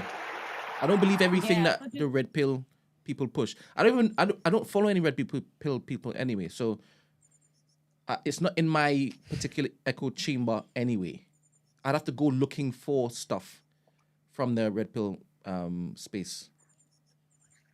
Okay, fair. All right, and then Esther, your topic that you're speaking about now, it's so interesting that when I tell, like, I won't say younger because I'm young myself, but like girls that are younger than me, that babes, do you really like him? And she's just mentioning the stuff that she got from him. I'm like, but then you're made to seem like the bad one because you're mentioning these things because apparently, it's old age. It's like, no, darling, what you're doing is clearly like, what's the difference between you and the escort that you were dissing just a minute ago? Girl. What's the difference? And I think that's because you're absolutely retweet. But then as well, like you just said, oh my God, my boss is here. Like you said, the character. Oh my God, hold on. Hi. I love her, you know. She said sorry, but I got places to be. Like, hold on, like you said, let me just quickly say, like you said, society literally tells us to kind of do that because when you don't do that, example, you know the maintaining thing, like example, how much it costs to maintain yourself as a lady or whatever, right? Girl, it's killing me. Yeah, exactly, it's killing everybody, right? If you don't do that, apparently you're a bum. Basically, right? Yeah. So these girls are trying to uphold themselves to these societal standards. Oh, I need to do this, I need to do this, I need to do this. Yeah. And unfortunately, like you said, times are hard. So they're going to end up falling for it and be like, you know what? The man's going to pay for all these maintenance that I need to make sure that I am that girl. Yeah.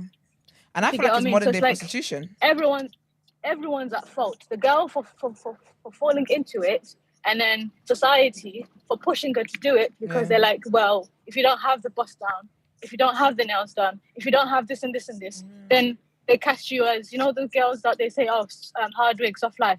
They'll cast you as those girls. They'll say, oh, you're not black enough, basically. If you get what I mean? Yeah, absolutely. So you're chastised if you don't do it, but then you're also chastised if you do it. Because they're like, oh, now you're prostitute. So he's like, well, so where do I win then? I can't win because if I don't do it, you're saying that I'm old, I'm traditional, I'm this, and this, I'm boring, I'm da. Oh, you don't do your nails? Wow, you've got baby fingers. But then if I do it, oh, you're those type of girls, huh? Oh, so sorry, city girl.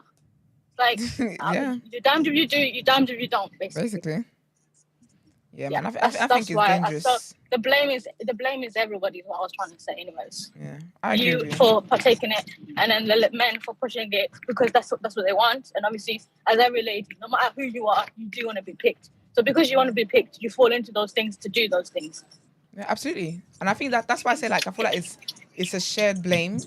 Obviously, I haven't worked out the equation of who gets a bigger percentage, but there's guys who use their money to target women because they know that they can get you that way. BlackRock says the counter argument can be made that marrying for love is only a recent phenomenon and securing someone with resources was always more important. Okay, bye, guys. I agree with that. And thank you, Valerie. Bye, thank you. Thanks, Valerie. Have a nice day. Yeah, I agree with that. That's why the marriages are strained. I agree with that. The thing is that every single iteration of any of the movements over there benefits men. Yeah. Oh my gosh. Every single one of them. What's this you're saying? The whole liberation. All the movements. All the movements in one way, shape or form benefit men. And it's so ironic. What, me too? No, so what happened? Oh, so sorry. So the Me Too movement didn't benefit men. Did that benefit men? Did it? No. What happened? What, so give me some movements. So give me the movements. Sexual liberation. The sexual liberation movement benefited men. City It girl. benefits men. It would benefit City women girl, to be free as well, shake run your bum around. every time it is that No, we see but you. it enabled women freedom because women was getting. Men are looking. Thank you, Dave, saying hallelujah. Please be as free as you want to be.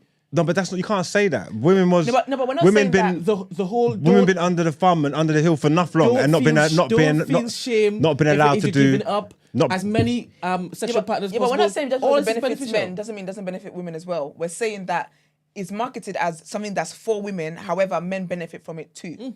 So, you know what I mean? It's not. We're not speaking in absolute where it only benefits men. Of course, it benefits women as well. And why are you saying, "Oh, did Me Too benefit men?" Why, Yeah, that's true. 'Cause we said movements. That was a That's the movement. first one. Good. Yeah, but that's the first one you thought. Good. Me Too should always be in. I don't even know why In we were that. existence. I don't even know I why we don't were know why you that went with that verse. verse. But I was just trying Shouldn't to. have. I was trying to understand what other movements Because you're I don't talking know why about. is you align yourself. You don't call them men. Who? Those The Me Tooers. yeah, those Me Tooers. They're not Again. part of your crew. Again, Crew, you know. it got weaponized. There's people that are victims of that Me Too movement that never done nothing. So I'm not doing this. Like who? Huh? Like who? I don't know. I'm not their spokesman. Where you at? I'm not. I'm Yo, not. you just I'm not. You sitting there like MLK giving her a speech. All of a sudden, you can't say No, your sources. I was just curious. He's got the hat, he puts it on. He takes You might take it off, yeah. It took off real quick though. I was curious to give me some more movements that only benefit men, or not only benefit men. That But that also benefit men. yeah, I was just, Even like the even working. OnlyFans gate benefits men. That's for men. Unless It's you're made- there being a chef, of course. There is it made some more. content It in made that. more females rich than men. Oh, look, I am saying yes, it is puts money in their pocket, but it still benefits men. That's a byproduct of this. Of I didn't say it wasn't. yeah, but there's byproducts of everything. Everybody's gonna when there's it's trickle down economics. When something that everybody's gonna eat. Trickle down economics. Can you imagine? Love it. All right. In your bag. Be in your bag tomorrow as well. Trust me, when we are talking economics. Anyways, but yeah, man, these are interesting conversations that need to be had. But And I don't like when it is that the same young ladies who would be going to Dubai would be enjoying themselves to sign next, and then they'll look to turn around and call other women like whores and stuff. yeah, that's what I don't like. I think I don't like the hypocrisy in a lot of things. I don't like when it is that women that say that they care about, they like I don't want to. They engage in like vanity stuff, like getting beauty treatments and stuff like that. There's nothing wrong with that.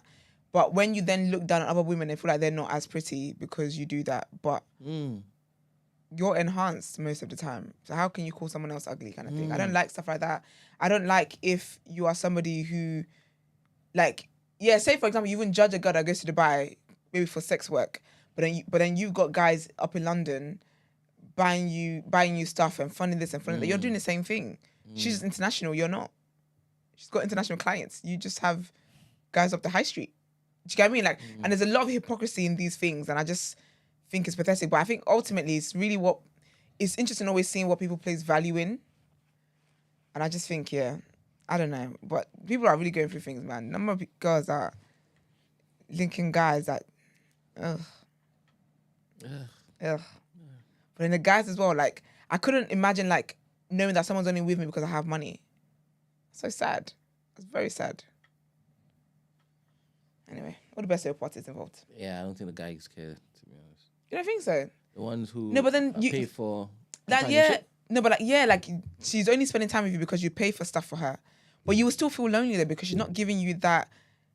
It's not going to be like if it was a genuine relationship.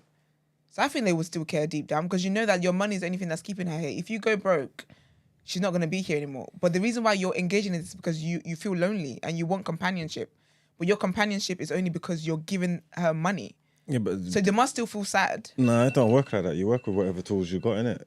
There's different. But you still there's two things different are ways. true, There's though. different ways to get women. Everybody's got different ways, and your tools and are yours, isn't it? So if a man's thing is money, that's their go-to. They know why they're here. Yeah, but I still think I hear you though, and that makes sense. But I still think that when it's them alone, when they have a lonely time, when it's just you and your thoughts, you will still feel sad knowing that the only reason why this person is next to you is because of this material thing you have. So the thing that, because they essentially would want love, they want companionship. If you lose this, you lose this person. And because you've attached so much worth to it, you might even feel like, if I don't have this money, then I will die lonely. Like, I'll never have love, or I'll never have companion. Yeah, but then that's what, if people that are that money driven as well, and that's the things that they put self-worth in it. Like, so they'll know if they was, as far as they're concerned, if they know if they wasn't shit, I wouldn't have nobody. But if they wasn't shit, they probably feel like they wouldn't deserve anybody. The only reason why I can get these kind of girls, this level of girls, this age of girls, is because of who I am and what I got, and I work hard for it, and this is my goal. And I ain't never gonna lose it, because this is what I'm on. I'm a goal-getter. I'm driven.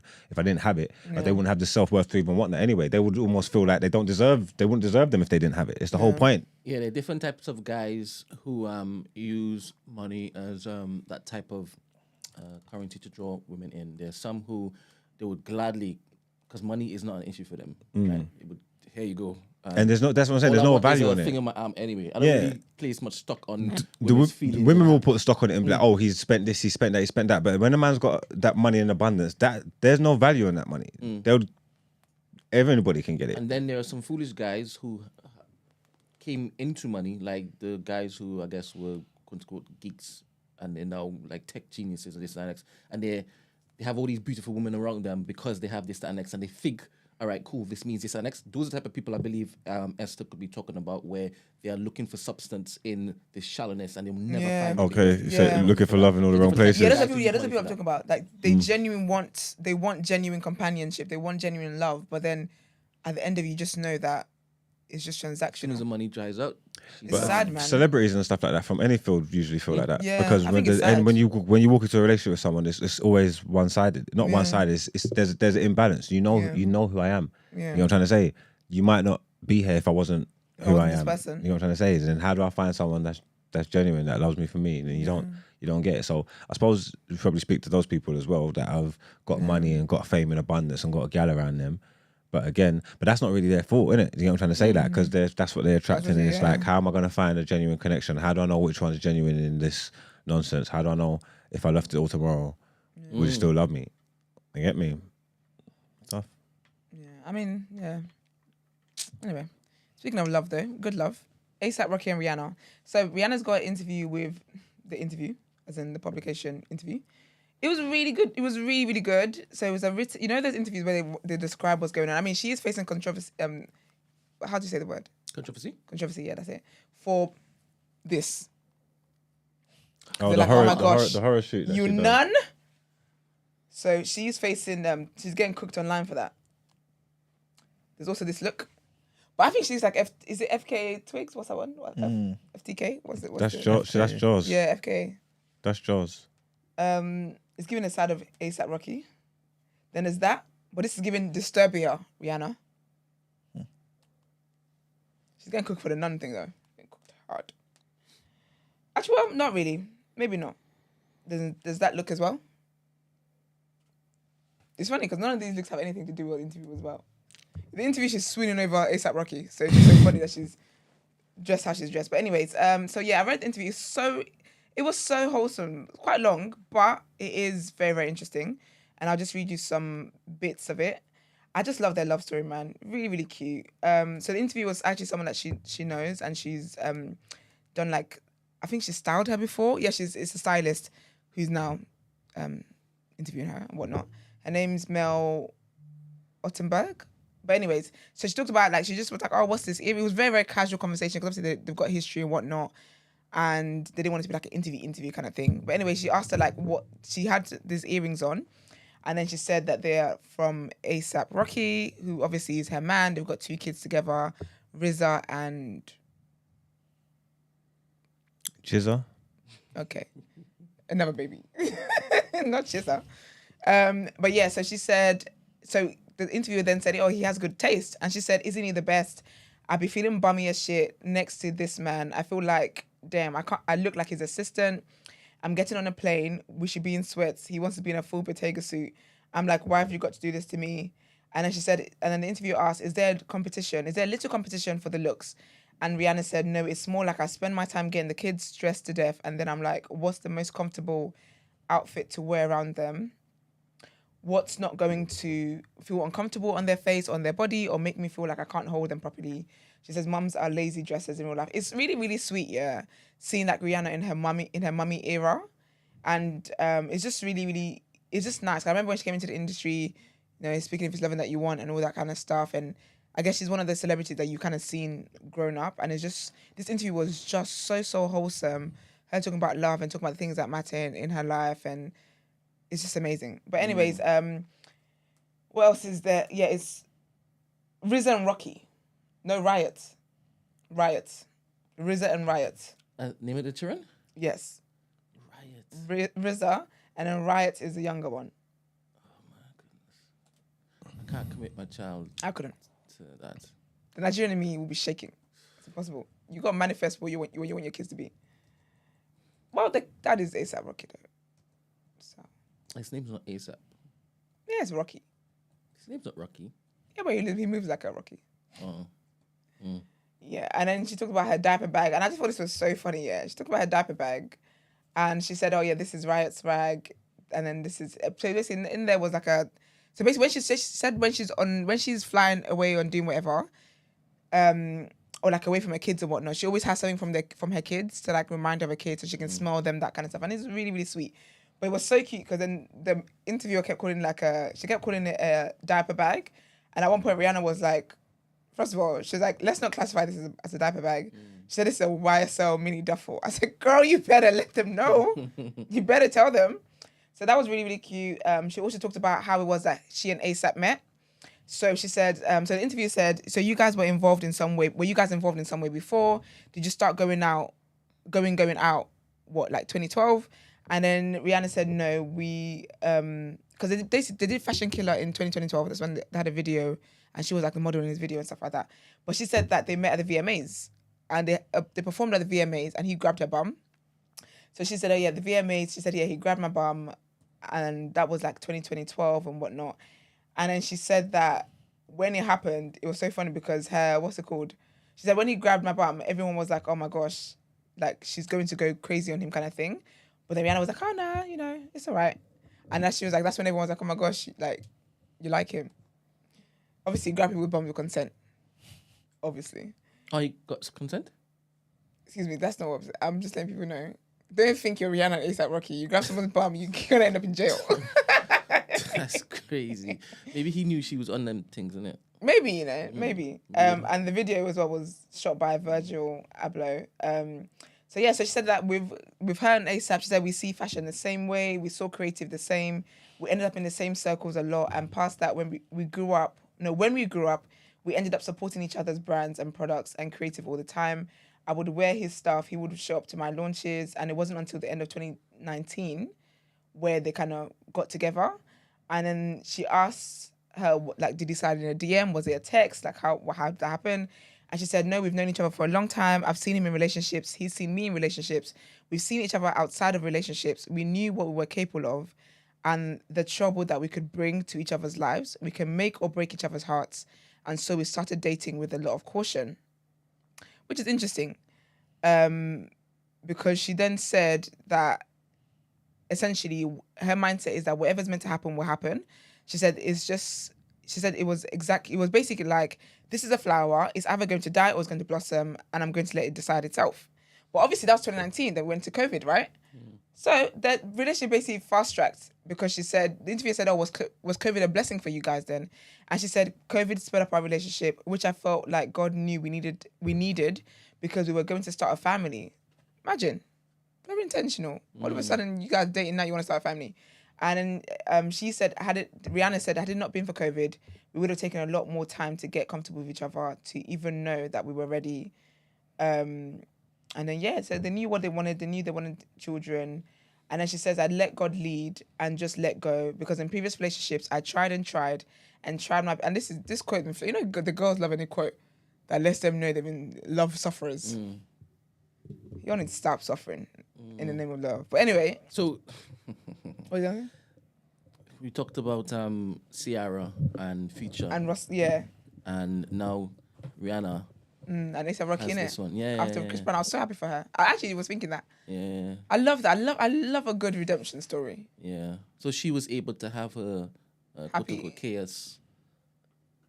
And chaos. Yeah, remember I was saying chaos yesterday. You like define it. Oh yeah. But actually, yeah, so you're right. Excitement she has in ASAP in Rocky. ASAP, but he's a good guy. I don't know balance, but I'm guessing so. No, but the way she speaks about you, I don't know. He's a good guy. I don't know anything. Yeah. But yeah, the way she speaks of him is like he's that wholesome guy that you can settle down with, very intentional, a family guy. She talks about how great he is as a dad and stuff like that. But why is the camera moving? Sorry, I'm moving my legs. Oh, I was thinking what's happening. Yeah, so like he's a great dad. So wait, you were moving your legs. You saw the camera moving. You just kept doing it. I didn't actually see the camera moving. Thanks for letting me know. Oh, okay. Yeah, but then you're right. He's got that oomph. So the thing is that many women out there, would be screaming for an ASAP Rocky, but not be a Rihanna. What's a Rihanna? What do you mean? You see, the fact that you're even asking, "What do you mean?" is the problem. No, because I don't know what you mean. The sentence didn't make sense. You're speaking a parable. The thing is, you can't speak in a parable and tell me I don't understand. In this day, obviously, women are encouraged to have standards. Absolutely, right? Shoot. 100%. Yeah. And expectations, right? Yeah. And reality slaps them sometimes. Okay. But that doesn't change them or change their particular pursuit of ASAP Rockies. And why should they, right? So you're wild for that Why stuff. should they? Because they're the percentage-wise, ratio-wise, there are not many ASAP Rockies out there. Do you understand? Okay. This is just a side note. I don't know what came over me. I don't know what I don't know why. I don't know. I don't know. Yeah, I don't know. I don't know. He's done his work though. you let that spirit lead. But yeah, so she said, I let God lead and just let go because in previous relationships, I tried my best and you still feel like it's not enough. So when someone sees you completely and believes in you, actually, yeah, this is worth quoting, man. Girls, keep running that up. This is lovely. So when someone sees you completely and believes in you and thinks you're worthy of being the mother of their kids, it's a great feeling. I felt the same about him and knew he would be a great dad. And they asked how many kids more she wants. And she said, however many God wants her to have. That's dangerous. But that's beautiful. But she said also she wants to try for a girl. But yeah, she also talked about, they also brought up, does she miss, because Rihanna was the biggest celebrity troll in history. So the interviewer asked, very cheeky, but obviously they know each other. She said, do you miss being, What's a celebrity troll? She was a troll. As in she used to troll people? Bad. Serious? She used to cuss all the other, I'll tell you one of her famous ones in a second. Because this is quoted in this interview. So the interviewer said, do you miss being on the internet, like really on the internet? She said, like the good luck booking that stage you speak of internet because you were so good at it. Do you know where that comes from? Good luck booking? That stage you speak of. The stage you speak of now. She was going back and forth with Ciara. And then Ciara was talking about Ciara basically brought up stages. Rihanna said, yeah, booked a stage. She said, well, good luck booking that stage you speak of. Very iconic. Very, very, very iconic. Shut it down. Rihanna's had a lot of moments. Cheeky moments. Extreme. That was when Twitter was new. Wow. Oh, she did not. She was going for it. That popped. But she said, the trolling me, she had a time. Unfortunately, you can't take anything back from the internet, so I will always have the reminders. But the best trolling me is a silent troll. I like that too. And then she said one of her tweets, the interviewer said one of her tweets she can't find is life's a bitch and her pussy wet. But I think Ciara's manager deleted it. I don't even get it. Life's a bitch but her pussy wet and her pussy wet. Ciara tweeted that? No, Rihanna did. But the interviewer said she can't find it. Anyways, it was a lot of lovely, lovely stuff. There's so much, but it was a lot of stuff. It was really, really nice. She did mention the new music stuff. And she said, usually with her with music, she usually has the music and then the visual comes to her. But she said right now, she's got a lot of visuals and no music to accompany it. So she's thinking that this might be her new process. So there may or may not, Rihanna Navy, there may or may not be new music. But I think it's something that she still wants to do. That's the people's name? Navy? Yeah, Navy. Yeah. She used to summon them. Say someone... Summon the Navy? She used to summon the Navy. So say she was like, she did something here where she's at fault for them or whatever. She would then summon her Navy to attack people. Before the Barbs were the Navy. Navy were ruthless. They were worse than the Beehive. Who was the most powerful? Back then or now? No. No, now Rihanna... No, now it's still Beehive. The Navy sunk. Bottom of the sea. Yeah. Because she left in it. She doesn't really do all that social media like that anyway. But back then, the Navy you was scared of the Navy. Do they jump? As in across. The Navy's do they now that the woman, are they like barbs Queen's now? gone, yeah. Do they now jump to the other?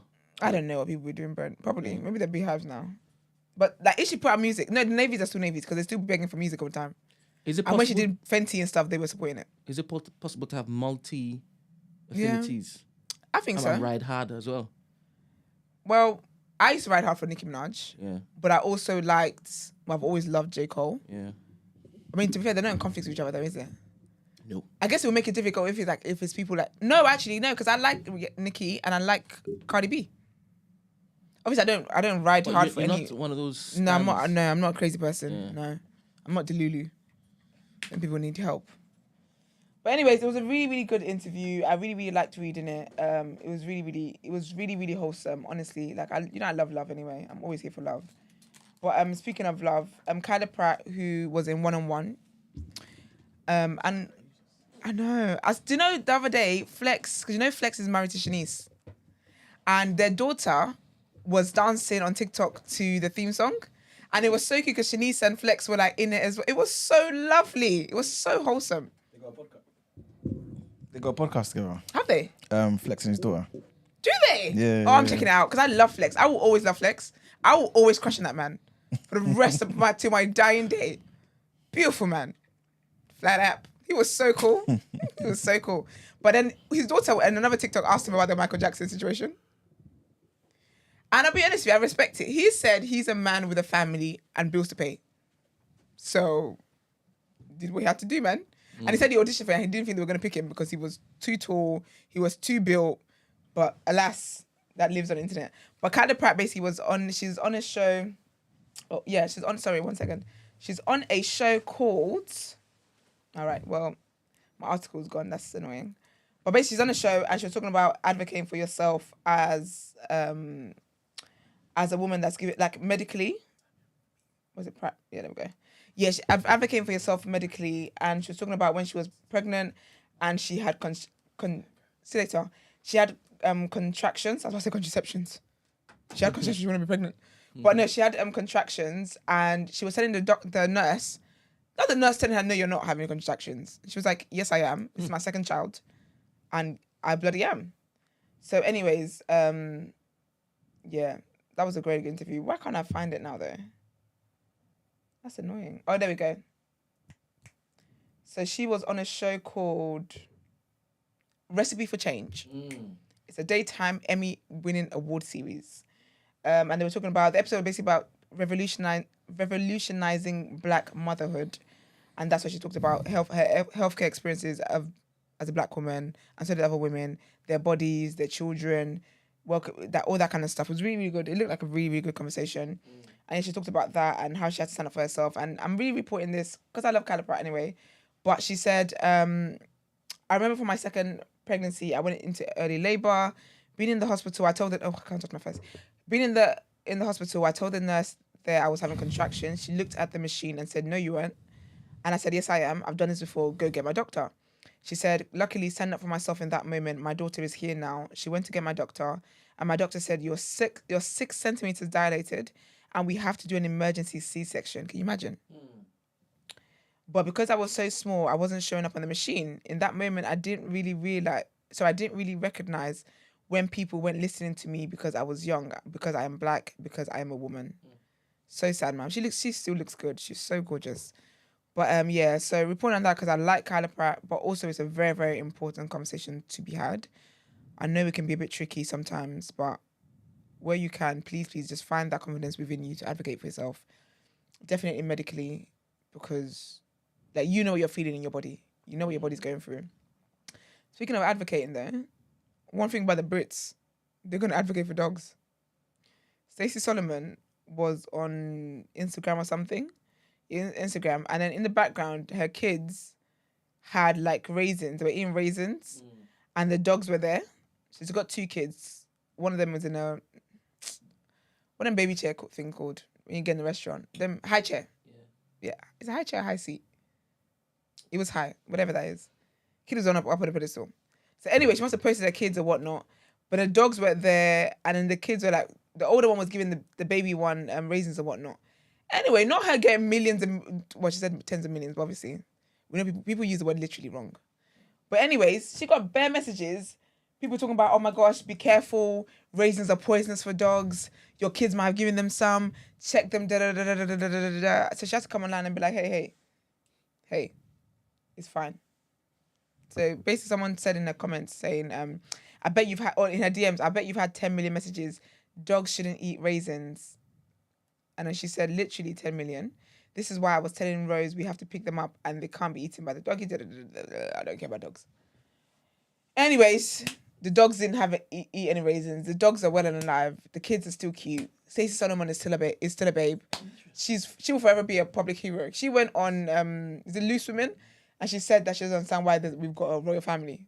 And this is before they did all that stuff to Meghan and Kate and Harry. But yeah, big up Stacey Solomon, man. She's really good. I really like her. That's it for me. That was a lot. They can cause gut problems and in serious cases, kidney failure. Yeah. What for dogs? Yeah, raisins. Well, I started like it was a list. I don't know the rest of the things. I don't have a dog, but apparently they shouldn't be eating stuff like that. Wow. Who would have thought? Who would have thunk it? Not thunk. That's a nice word. Even one grape can be fatal. A grape? Yeah. Oh, okay. Well, raisins are grapes, isn't it? Are they? Raisins are grapes? Yeah. As in the fruit grapes? Yeah. What, do they grow into grapes? No. Grapes become raisins. How? By just shrinking. Some process. But it's kind of, I don't know what the word is. But they're grapes. Shut the front door. Yeah, man. Ah. What do you think raisins are? Raisins? How do you grow them? I don't like them, so I don't know the history. Oh. I hate raisins. Yeah, they're grapes, man. Grapes are elite, you know. Grapes are also wine. So you do like raisins? No, I don't. Mm-hmm. Why not eat raisin? Raisins are just dried grapes. Really dried grapes. No, they're not. Yeah, they are. They'll be dried grapes. Yeah. Why do you call them raisins then? Because they become different when you dry them. No, because when you have dried mango instead of dried mango. Fair enough, but good point. See? But yeah. Oh, my mind is blown. I did not know that. Yeah. Maybe I could try them then. Did you know that, Margs? Well, that raisins are grapes. Yeah.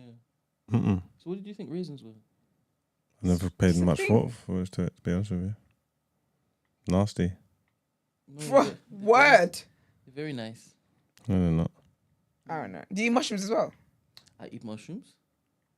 This is my staple for the last, a couple months now. You suck toes? Mushrooms and tomatoes. I would say we eat mushrooms. I don't think I've ever put a toe in my mouth, no. Might as well, you have, technically.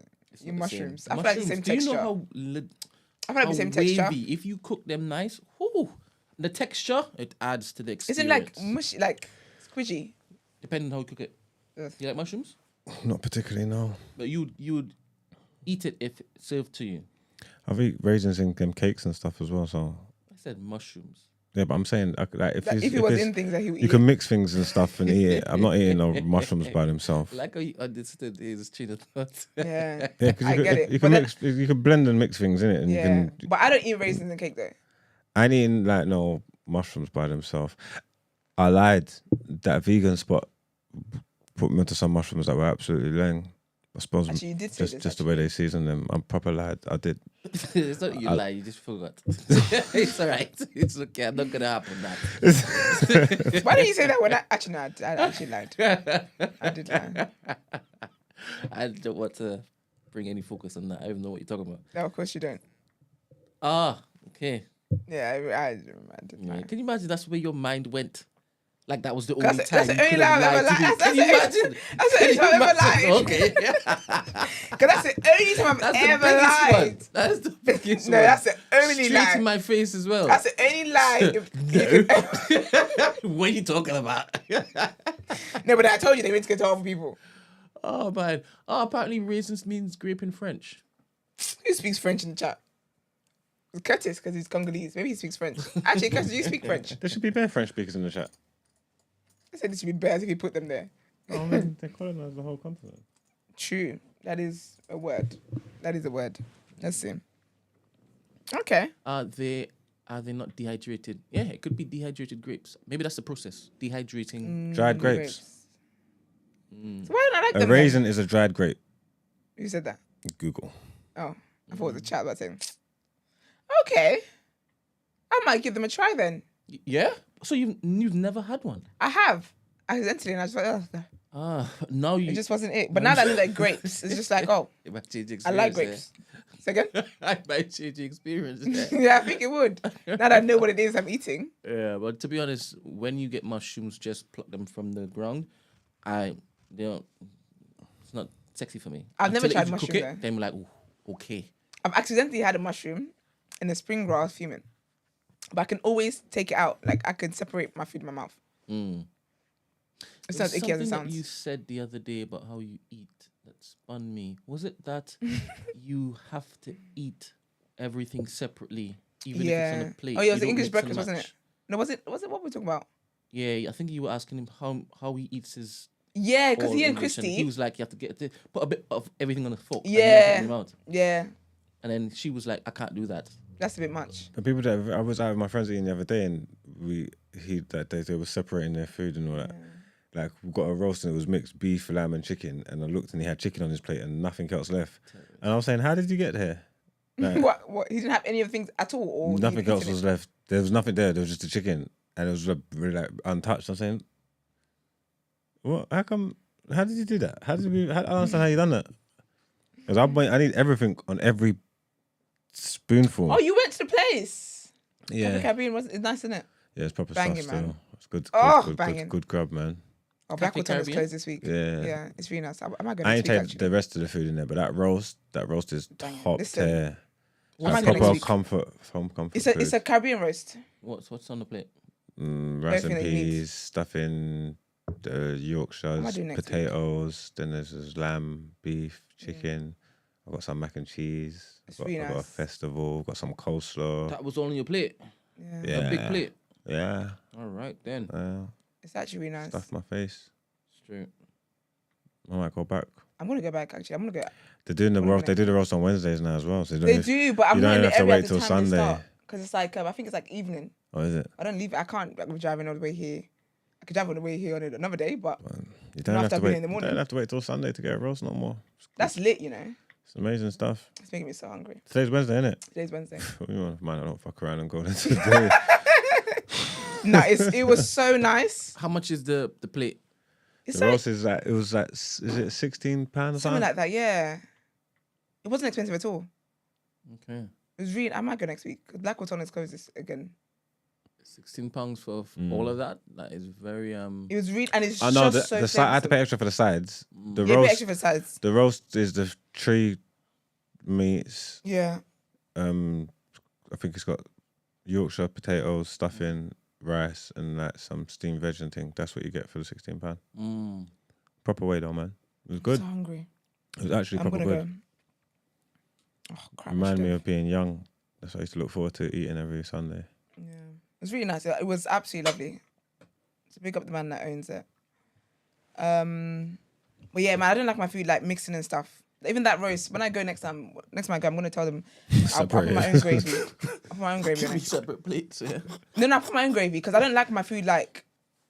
I just don't like my food like looking like it's all mix and match. No, I nearly ordered extra Thrown in there. gravy. Nearly ordered. Did you extra ask them? gravy. Okay, remember I told you that if you're gonna go. No, I let them do what they were doing. But I Yeah. said I nearly ordered extra gravy. Really? Yeah. Oh, because I I cut like into my gravy. my Yorkshire pudding and it was oozing with gravy. I said, what the hell? Is it actually gravy? It's like some jerk gravy. Yeah, kind it's of jerk thing. gravy. It's leng. Is it sauce? Yeah, it's gravy. But how many different kind of types of gravy are there? I see gravy as the English gravy. No, it's Cafe Caribbean. It's a Caribbean So roast. how do you make it's gravy? Caribbean How do you make gravy? I don't use gravy in Trinidad. I use sauce. What do you mean sauce? The liquid that you pour over the food, From where do you get it from? you make it. On the pot? Yeah. It's not sauce, it's gravy. Would everyone else call your sauce gravy? What do you call sauce? Condiment. ketchup, Yeah. barbecue sauce. I would call it ketchup and hot pepper. That's a sauce. If it's liquid, that juice is Okay, that you made but you know from livestock and vegetables I and only this. started hearing gravy when I came to this country. Okay, so will regardless. people look at what you call sauce and say that's gravy? From what you're describing, it's sauce. So when you stew chicken, what do you think you stewed it in? Sauce? Yeah. Okay. There's just different. Yes, there's different words you're using then. The stupid words. To be honest, Gravy. Strict. to be honest, it's because you're British. No. It is. No. You hear that in I said it's Jamaica? stupid words. Yes, my nan. Yes. Gravy. Yes. Yes. In Jamaica? Yes. This is great. I need to Google this. Okay, fine. I need to do this. You don't understand. If you stew down food in your Dutch pot and you don't make, it's not sauce. It's gravy. Even if I go in and I make a gravy and I put some veg and an OXO cube, No, but you know what it is, things, though? I'm not making sauce. No, but it's different. I make gravy. It's different cultures because when I say stew, when we're talking about brown stew chicken, in the Nigerian house, that ain't stew. Okay. Stew is red and occasionally thick. Do you get me? So I think it's just different words. Because if we would look at his sauce and say, "Oh, that's gravy," that looks like gravy. It looks then it's like basic gravy. It looks like they call sauce and stew gravy in Jamaica. They do because the brown stew chicken. This is ridiculous. That ain't stew. I'm learning now. Just and I didn't know that y'all call the same thing as we call stew or sauce gravy. Yeah, for me, sauce is like an Yeah, extra in a added bottle. component. Yeah. You can make a sauce if you wanted to. If you know how to make sauce, you can make a sauce. But I'm saying, ketchup. yeah, you can make ketchup. You can make a barbecue sauce. You can make mayonnaise. You can make sauce. You can make sauce. But I'm saying gravy is gravy. It's just the byproduct of the cooking. It's all the juice from all the meats and the veg and oil and everything is cooked down, and you can thicken it up. It's gravy. Jeez. All right then.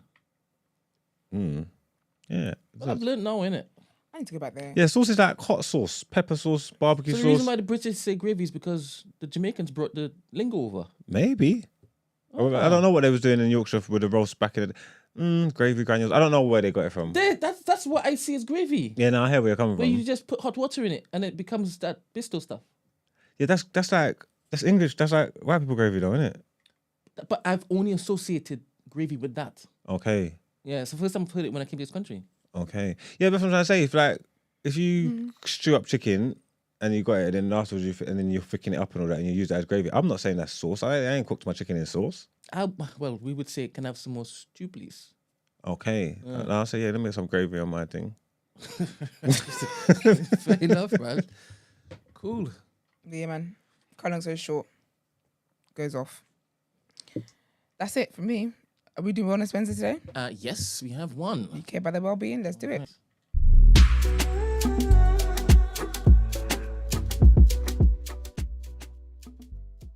Oh, Chichoke's girl's Jamaican. Who? Chichoke. Oh, okay. He said his mother-in-law says gravy.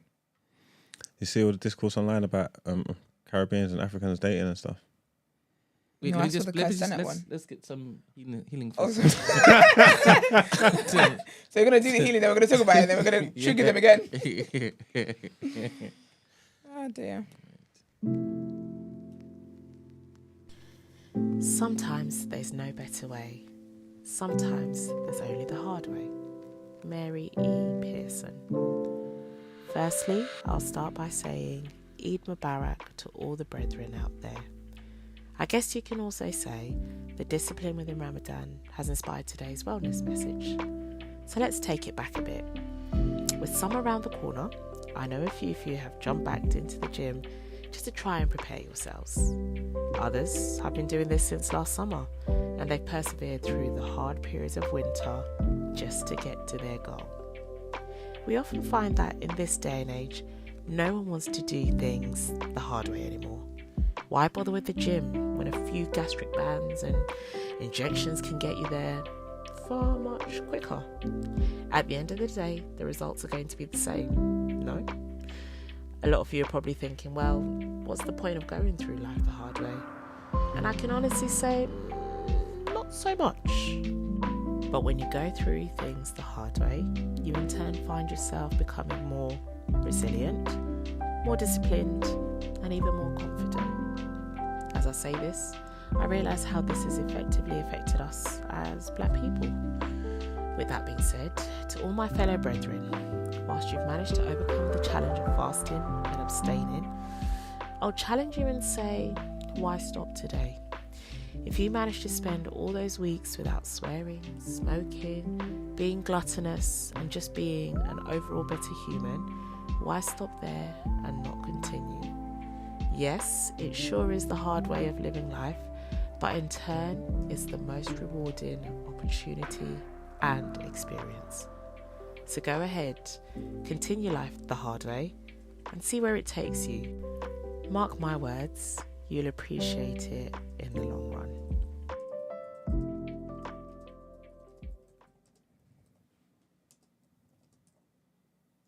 Wonderful.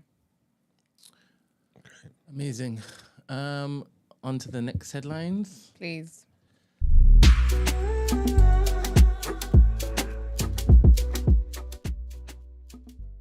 Yeah. Publicity before she set off. Mm-hmm. And look at her now. She's ambassador, tourism ambassador. They give her a house. Tourism ambassador of where? Nigeria? Yeah, Nigeria, of Lagos. Swear to God. Yeah. She's big over there now, you know. Big They gave her a car, a nice plate says her name. And she was gifted a house as well. Swear to God. She's got a house. Yeah, she's got a house now in Lagos. Okay, pick up her. Beautiful house. So she ain't got to drive back? She wasn't driving back. Oh. We actually forgot to ask her that. You know, my mum even asked. My mum was like, "So how's she get back?" I said, "We forgot to ask her." Mm-hmm. But she's going to Dubai though. She said when like a piece because her family's there, isn't it? Yeah. She's going on holiday for a bit. The media coverage is amazing, man. But it's sick though because she was getting along as she was going, which is why in certain situations where she was in a pickle, I can't remember what board it was. She needed some certain paperwork and whatever. They were able to assist, like, do you know what I mean? Because she put a thing on social media, and people were able to kind of get her in contact with the right person, and stuff. So, power of social media, man, big up her. Has her followers gone up and thing? Crazy, proper, crazy. Like what are they on there? 288,000. Yeah, what was she on before that? Not that. No. Double E07. Do I mean broth? No, broth for me is that broth when you get chicken? When you cook chicken, you get that from the chicken. Yeah. Broth, is that stock in it? Yeah, basically. Chicken stock. Yeah, for me, soup. Broth is soup. Yeah, that's the. Oh my gosh, you eat that? The soup. The light soup. How'd you make your broth? How'd you get your broth? From chicken, right? Yeah. Or whatever meat you put in there. Oh my gosh, you eat beef broth? Do you have that soup? I have soup with any meat and fish. But is it raw meat? And that's the liquid that's you get the broth from cooking it. It cooks. Yeah, it what cooks. What do you eat your broth with? I don't eat broth like that. Don't go on like I'm doing it. That's you must be the broth guy. I've only heard broth associated with soup. Light soup. Oh, okay. Okay. I don't know. I don't think a broth, it sounds like stock. It's chicken stock. Basically. For me, it's chicken stock. So I don't really eat broth.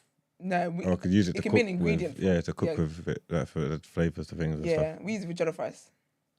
But that's the thing that when it is that you cook the meat for a little while and you have in water and you have vegetables in the side, eggs and pepper, and you then use it to pour into something else to give the flavour of that particular thing. So we with jollof rice, you make that with chicken broth. Or stock. I.e. Cool, man. Yeah. Right, well, speaking of jollof rice, let's talk about Nigeria. I can log this. All right. So Nigeria has recovered 30 billion naira, which is essentially $24 million, and also 19 million pounds, as part of an ongoing corruption probe into a suspended minister, the financial watchdog says. The fund were traced to more than 50 bank accounts. Humanitarian Affairs and Poverty Alleviation Minister Betta Edu was initially suspended in January over the alleged diversion of $640,000 of public money into a personal bank account. President Bola Tinubu then ordered an investigation into her ministry. At the time, Dr. Edu, who's age 37, denied any wrongdoing. Her office said she had approved the transfer into a personal account which was not in her name, but said it was for the implementation of grants to vulnerable groups. The suspension of a minister is a rare occurrence in Nigeria. I'll let you wonder why that is. And our last headline for today, a powerful animal tranquilizer plaguing cities in the US has now penetrated the illegal drugs market in the UK, a report has warned. Xylazine. That's the one that has them moving like zombies. Who them? The takers of the drug. Is it people taking it? And they will just be in the street, just. Oh, I've seen those with like homeless people. I thought they were crack. Okay, you can move now. You're so annoying. Just still. You walk around them and whatnot, they don't even move. I've seen that, and I just thought, they were like on the heaviest crack. Nah, it's that particular thing. Does it give them a high then? It must give them a... Yeah. Scary. It is, man. Sad as well. Sad, very sad. I always feel bad for drug abusers. I studied a course on it in uni. It's very, very sad, man. But yeah, so Xylazine, often referred to as Tranq, or the zombie drug, because of its effects on users, has already been labelled an emerging threat to the nation by the White House. The drug was linked to a UK death for the first time during a post-mortem of Carl Warburton, found dead at his home in Solihull in May 2022. In most cases, the drug is mixed or cut with strong opioids, such as heroin or fentanyl, by dealers aiming to lower their costs and increase demand. That's what they're lacing people's drugs. Users often develop skin sores and infections where they inject, and have previously told Sky News that the mix increases their addiction. A UK government spokesperson said they are aware of the threat form and they will not hesitate to act to keep the public safe. What did Topanga do? Iman asked me to put Topanga on the screen. I don't know what he's talking about. Why? The people. I don't know. Maybe he's saying that's his first white girl crush. I don't know.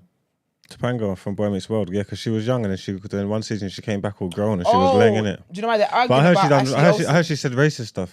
I heard, but well, one of the Olsen, ain't that the Olsen twins? Yes, I think that maybe they're talking about. I think they're talking about the Olsen twins, something like that. They're trying to compare one of the Olsen twins to Topanga. Topanga's a baddie. That's rude. That's very rude. That's crazy. So first of all, we're reporting serious news over here, and not only has the producer left, but he's in the chat talking about white women.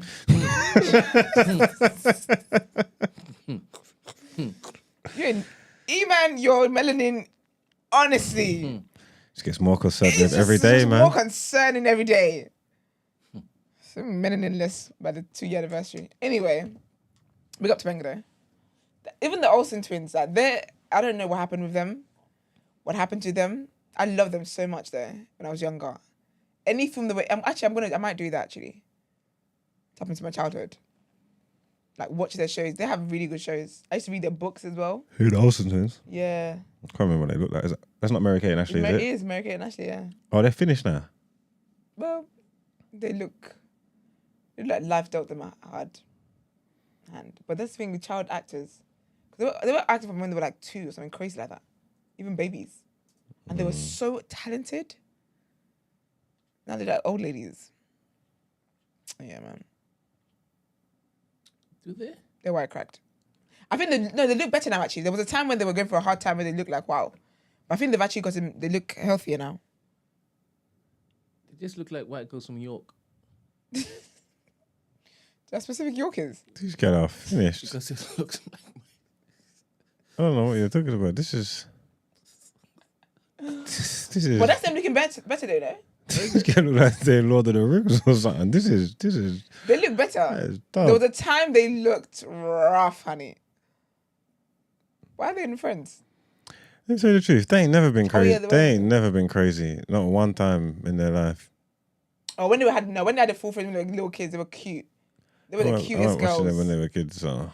Can you put that picture up, please, Brent? The one with the triple. Even when I was a kid, I was looking at a big woman. Also, their dad, in the show, he was buff. That show called 2 of a Kind. Beautiful, beautiful white man. They look so cute, man. Okay. Yeah, they ain't never had it, man. They're just twins. Being a twin is so lit. I wish I was a twin. I'd be so lit.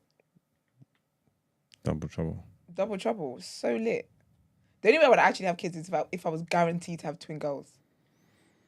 Oh, that's crazy. That would be so... I just want to dress them up every day. Oh, that'd be the cutest thing ever. Anyways. Wow. Ed says... What? Margs and E-Man, no good food. Yeah, Spanker's good stuff, man. So all I'm hearing is Ed loves white girls too. Love that. I love that we have a people of multiple interests. Yeah, it's definitely. Nice. We're not a monolith, man. You say you're not. We are not. We is French. I'm monolithic as heck. Ain't come worse than me, mate. All right, what everyone's been waiting for. Time for the reaction. Let's do it.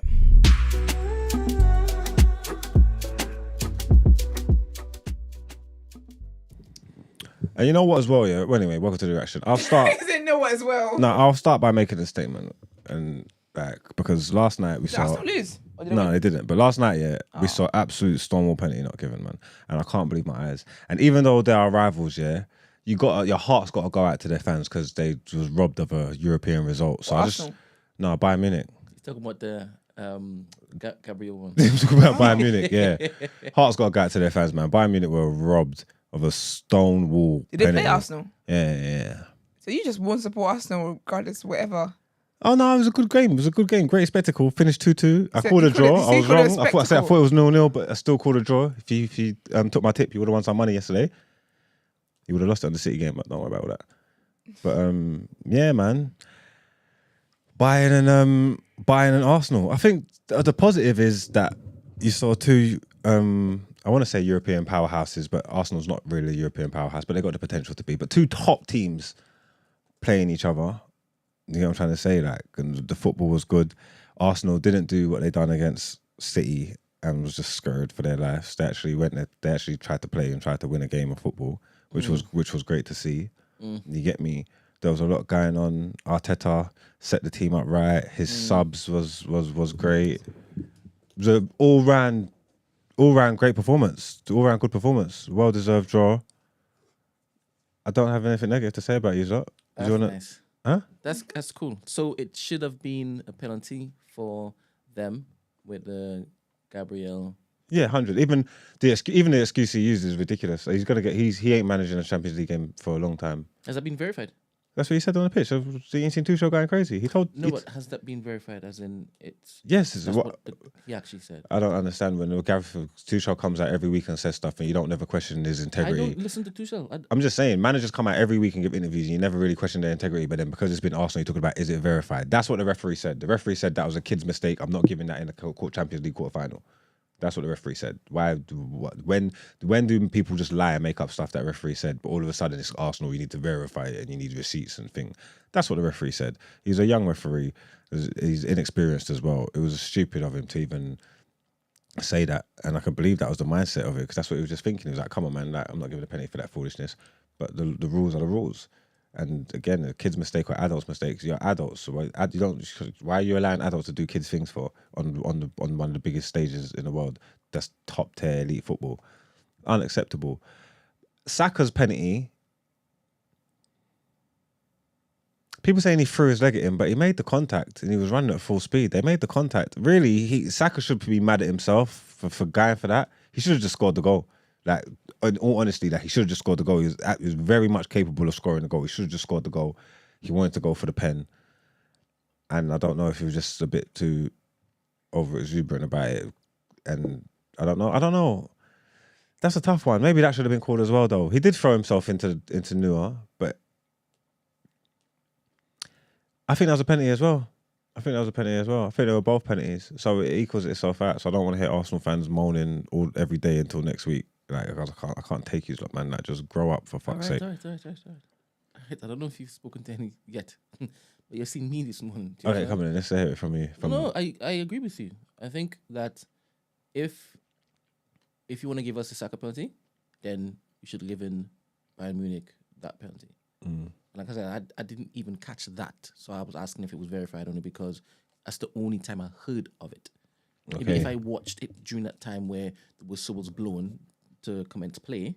I think it might have been Kane and Musiala, maybe? Yeah, they was going crazy. I saw them protesting, yeah. So I'm in my head, it was play on, and he decided to basically touch the ball, and then now let's start. Obviously. You can't do that. It's mad. Yeah, it's mad. So, like I said, I'm not complaining about the Saka penalty only because They should have had another penalty. Yeah. That's why I'm not complaining about it. We didn't play well. Oh, you don't think? No, we didn't. We looked nervous. The passes weren't crisp enough. I don't think. No. And I watch watch us yeah, every yeah. single game. Okay, go on. I saw nervousness there. And even in the 2 goals that were given, 100% we gave them that. There's no way we normally let our defense look as bollocks as it looked yesterday. That pass by Gabriel, that should have gone right to the player.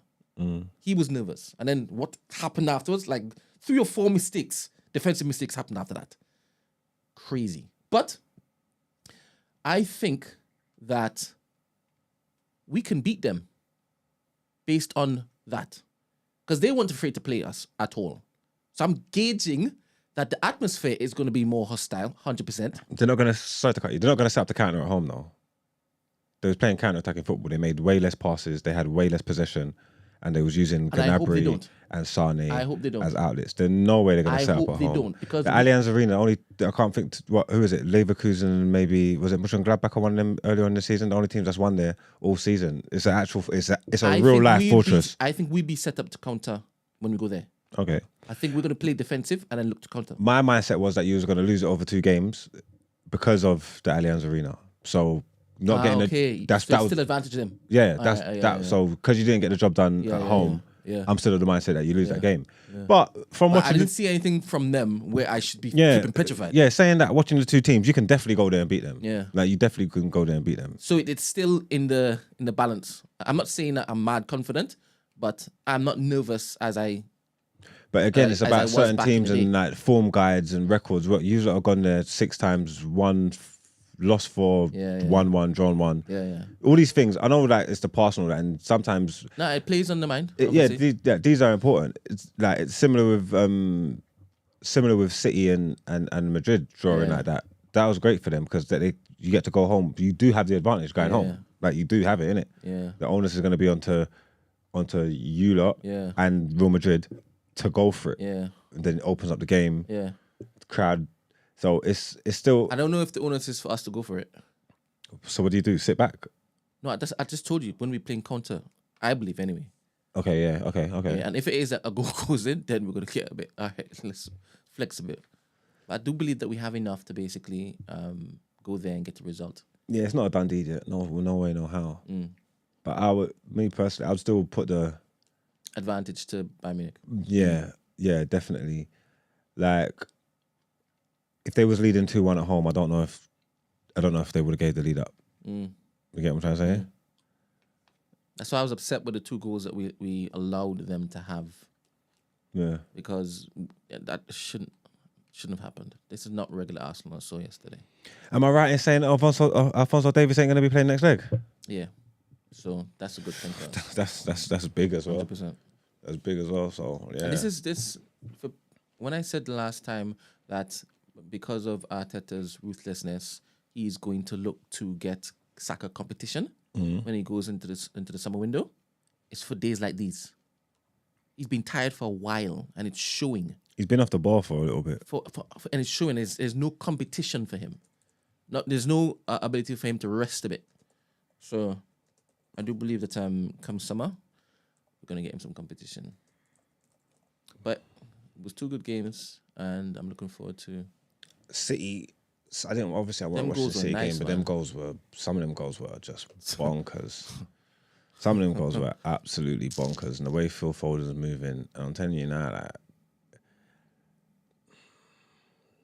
obviously they didn't lose that was a draw, but City City are more than likely gonna win every game for the rest of the season. Like, more than likely. I mean, if it doesn't happen, this is no indictment on me, but I'm just saying, like, let's just be realistic here. You know what I'm trying to say? With what we're watching, what we've seen from the 2, just go to the 2 previous seasons as well. Don't need to go further than that. They're more than likely going to win every single game they play, bro. Sick. Sick. So, yeah, but quality goals. Look forward to them returning legs. It was a good night of football, man. It was a very good night of football. You lot wouldn't. Obviously, the whole excitement and the penalties and whatnot. But you would have the whistle blew. You would have went bed feeling good, right? I know I didn't like the 2 goals that we let in because both the people I talked about in high regard over the season, Saliba and Gabriel, they both made mistakes yesterday, right? And for a few times, Saliba has not performed in these Champions League games. I don't know if it's because there's so much expectation bandied on him. I don't know. But I want him to shake that quickly. Because we need him next, is it 2 weeks from now? No, it's next week. Next week. We'll be in it, yes. The second leg has got to be next week. They got not in 2 weeks, surely. Next week. What would it be? Just move to the Wednesday or something? Yes. Because if it is, we play Tuesday and then Wednesday. Yeah. Coming thick and fast, man. I'm looking forward to it, man. But either which way, I just want us to turn up. If we lose, we lose. Because nothing's expected of us anyway for the Champions League. I don't know. I spoke to a few Arsenal fans that have told me out their own mouth that they win Champions League this year. I said that. Was you one as well? I said that tongue in cheek though. No, but I was out with them. Oh shit! Who told this to me the other day? I can't remember who else said it, but I've heard it. Well, not even that to say they're definitely going to win it, but they would. Their mindset is they believe. Obviously, it's cut format as well, isn't it? Yeah. They got more chance to win the Champions League. They'll feel more confident in getting that Champions League than the Prem. That's a fair shout. Yeah, no, they did say that. I was just because I was at the birthday dinner the other day. There's bare Arsenal fans. Yeah. That's the sentiment that's going on. Yeah, because every day, as you say, it's a cup final, so it's a fair shot. If you don't do that, I'd prefer you win the Prem than the Champions League. In my mind, there's no way in hell you win the Champions League. Yeah, I know you'd prefer us win the Prem, because if we win the Champions League, we'd be insufferable. If you win the Champions League, then you finally become a big team. No, that happens when we win. Oh, you're talking about in perpetuity. Yeah, in perpetuity. European Cup. European powerhouses. It matters. It matters. You pretend history doesn't matter, but it matters. No. That matters because we've won a European Cup before. No, but not Champions League. So you won it. You won it when it was black and white. No one don't care about that. Yeah, forget history. Forget history here. 100%. But it's good football next week. Yeah, no. Great result. Happy for your Arsenal fans, man. It's good to see you. I know you think I'm a hater, but it's good to see you performing and playing well at the top of elite level football. Mags. Regardless of what happens at the end of the season, it's the summer I'm looking forward to. Because that's when it is that we now look to bolster further. Remember Timber? We haven't had Timber for the entire flipping season. Oh, yeah. No Timber. For the entire season. We haven't had Party for the entire season. Yeah, but injuries are going to come. Everybody's got to deal with them, man. No, 100%. But like I said, Arteta's ruthlessness, he wants a setup like our City have. Every single replacement can just come slotting. And I'm looking forward to that.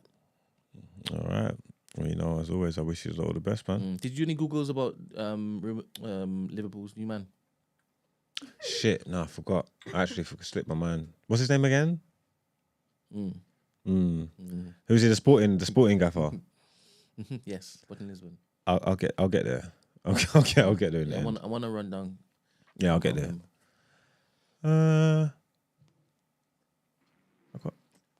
I'm supposed to go into the office, but I don't know if I'm gonna go. I potentially got time on my hands today, so hopefully I can sort it out. Cool. All right, cool, man. That's all there's news here. That's the only thing that anybody cared about. Champions League. Congratulations, Arsenal. Didn't lose. Let's go into Out Ere.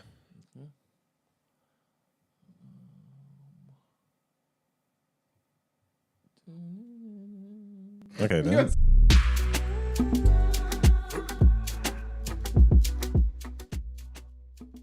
I'll just run number 5, Brent. I'm guessing there's a video there because it says I've got to see it to believe it. So let's see if I believe. Liverpool man is called Anarim. Anarim, yeah? Yeah, Anarim. Don't like his name. Doesn't bode well. I've seen this. And what is? Crazy guy. This guy, I parked my car in front of Untitled on Taufik Lawal to attend my friend's event. This guy said I parked in his territory. He said, move the car. I was like, I don't understand. This is a parking spot that is empty. He refused to move. He said, oh, you must move the car. So my partner got out of the car and had a conversation with him and moved the car. And I was like, this person seems a little crazy because he was threatening to damage my car. So I went to get the bouncer from this event, and this guy had deflated my tires. I spent the last hour, me and my partner, trying to get this guy to move from the front of our car so we could leave. He refused. So we started driving off, even though he has deflated my tire. And this guy is hanging onto the front of my car on fucking, I don't even know what road this is. Look at this guy has deflated my shit.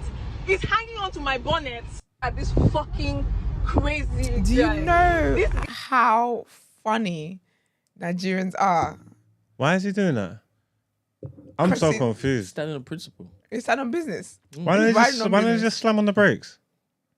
Oh, that's murder or attempted murder. Yeah, you can run. Is it? 100%. You can run. In Nigeria.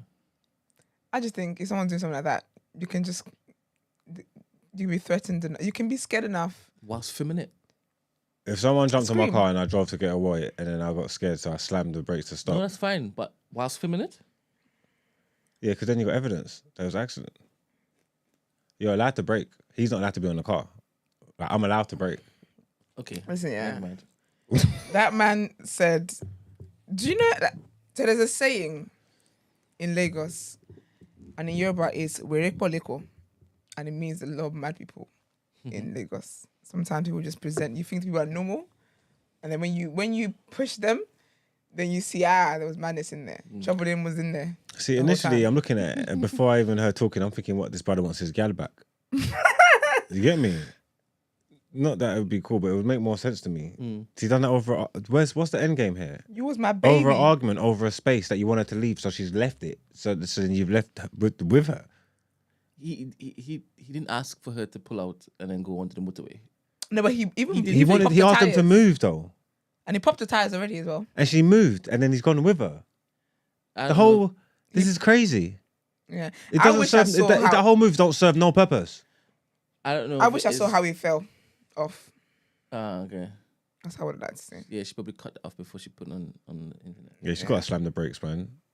Make sure you got grazed. If you ain't got I don't grazed on think his it's her elbows. even driving. I think it's a man driving. I think it's a man driving. It's a man driving. Yeah, that's why it was sped up. But you know, so that's the thing with some Lagos interactions. Sometimes you might want to show someone that you're mad, but you don't know the person you're dealing with actually has more madness in them. So sometimes it's like, okay, let's see how much further can we both go? So I feel like with the husband, I can imagine, or her man, sorry, I can imagine he's like, you want to hang on? Hang on. He's quiet right now. Who's quiet? Yeah, literally. Accelerator. Because who knows it? Traffic. Maybe he jumped on the thing so they don't move, but then they started driving. Yeah. So now while he's holding on, he's not actually holding on because he's holding on for dear life. He is scared. Because I could hear how fast they were going. So I think he's scared. He just wasn't begging. I'm looking forward to go. I can't wait. I'm so excited. Can you imagine? So I'm gonna get them when I come home. Sorry to go backwards. The Villa games this weekend. Villa against Arsenal. Arsenal at Villa Park. No, home. Emirates. Oh, okay. That's cool. Is that the one that ISIS are threatening? No. Oh, that was yesterday. Yeah, that was yesterday. So everything as well. All as well. All's well that ends well, man. Love that. You know what they say. Yeah, that guy. Again, I thought that was a crime of passion. Initially, would you have rated that if there was a crime of passion? No, but I would have understood. Definitely hitting the brakes. I would have understood the mindset. Like, really? If that makes sense. Well, yeah, I'm an empath, innit? So. The thing is, normally with empaths, right? They observe things, they perceive things, and then they do good with that particular knowledge. You perceive things, you observe things, and you'd be like, okay. You'd be like, you're an idiot. No, because I can only. That's it. You know, my bandwidth is short. There's only so much I can take on board. I like to understand things. There's only so much After a while, you lost me, man. I can care about. Only so much. But if that was a crime of passion, I could see where he's coming. I wouldn't have done it. I wouldn't condone the behavior, but I could see where he's coming from. Again, things that don't make no sense. He wanted her to move from the space. She moved from the space. What did you want in that space? Because he's left his car and everything. No, I don't think you followed quite well. She said that she said that she was in a parking space that was his, and he was telling her to move. Isn't that what he said? Let's hear it again. At this fucking crazy guy. This guy, I parked my car in front of Untitled on Taufik Lawal to attend my friend's event. Okay. This guy said I parked in his territory. He said, move the car. Move the car, it's in his space. Don't talk whilst I'm trying to find something, please. Sorry. Find context. He said, move the car. I was like, I don't understand. This is a parking spot that is empty. So she's arguing with him, right? Yeah. And it's his spot. I think it's but I think it's the area boy. So it's not his spot. It's his territory. Is his territory. Yeah. So understand the mindset, yeah? Yeah. He refused to move. He said, oh, you must move the car. So my partner got out of the car. I had a conversation with him. See? So the man gets out of the car and talks to the area boy. Yeah. Right? Again, he gets out of the car and talks to you. Yeah? The territory that he's fighting for is still unmanned now. No. There's multiple area boys. Oh. You don't roll one deep. And I was like, this person seems a little crazy because he was threatening to damage my car. So I went to get the bouncer. So he was threatening to damage the car, and she went to snitch, right? She didn't snitch. She went to she got the person. She went to get the bouncer of the event, the venue she attended. Yeah. To say, hey, why have you got me attending a venue in a place where it's not your territory? But are you listening? So you went to tell me. Okay, fair. Okay. So you're saying mindset. Oh, so he's getting more annoyed at this point. Yes. Okay. Yeah. After I threatened our match the car, so he's not gonna have an empty promise. Yeah. I'm gonna do something. Do the wheels, man. Yeah. So he done the wheels. And this guy had deflated my tires.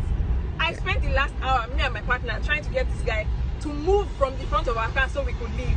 He refused. Okay, so everything that's fine. So he got his revenge. He deflated the tire. Why is he on this bonnet?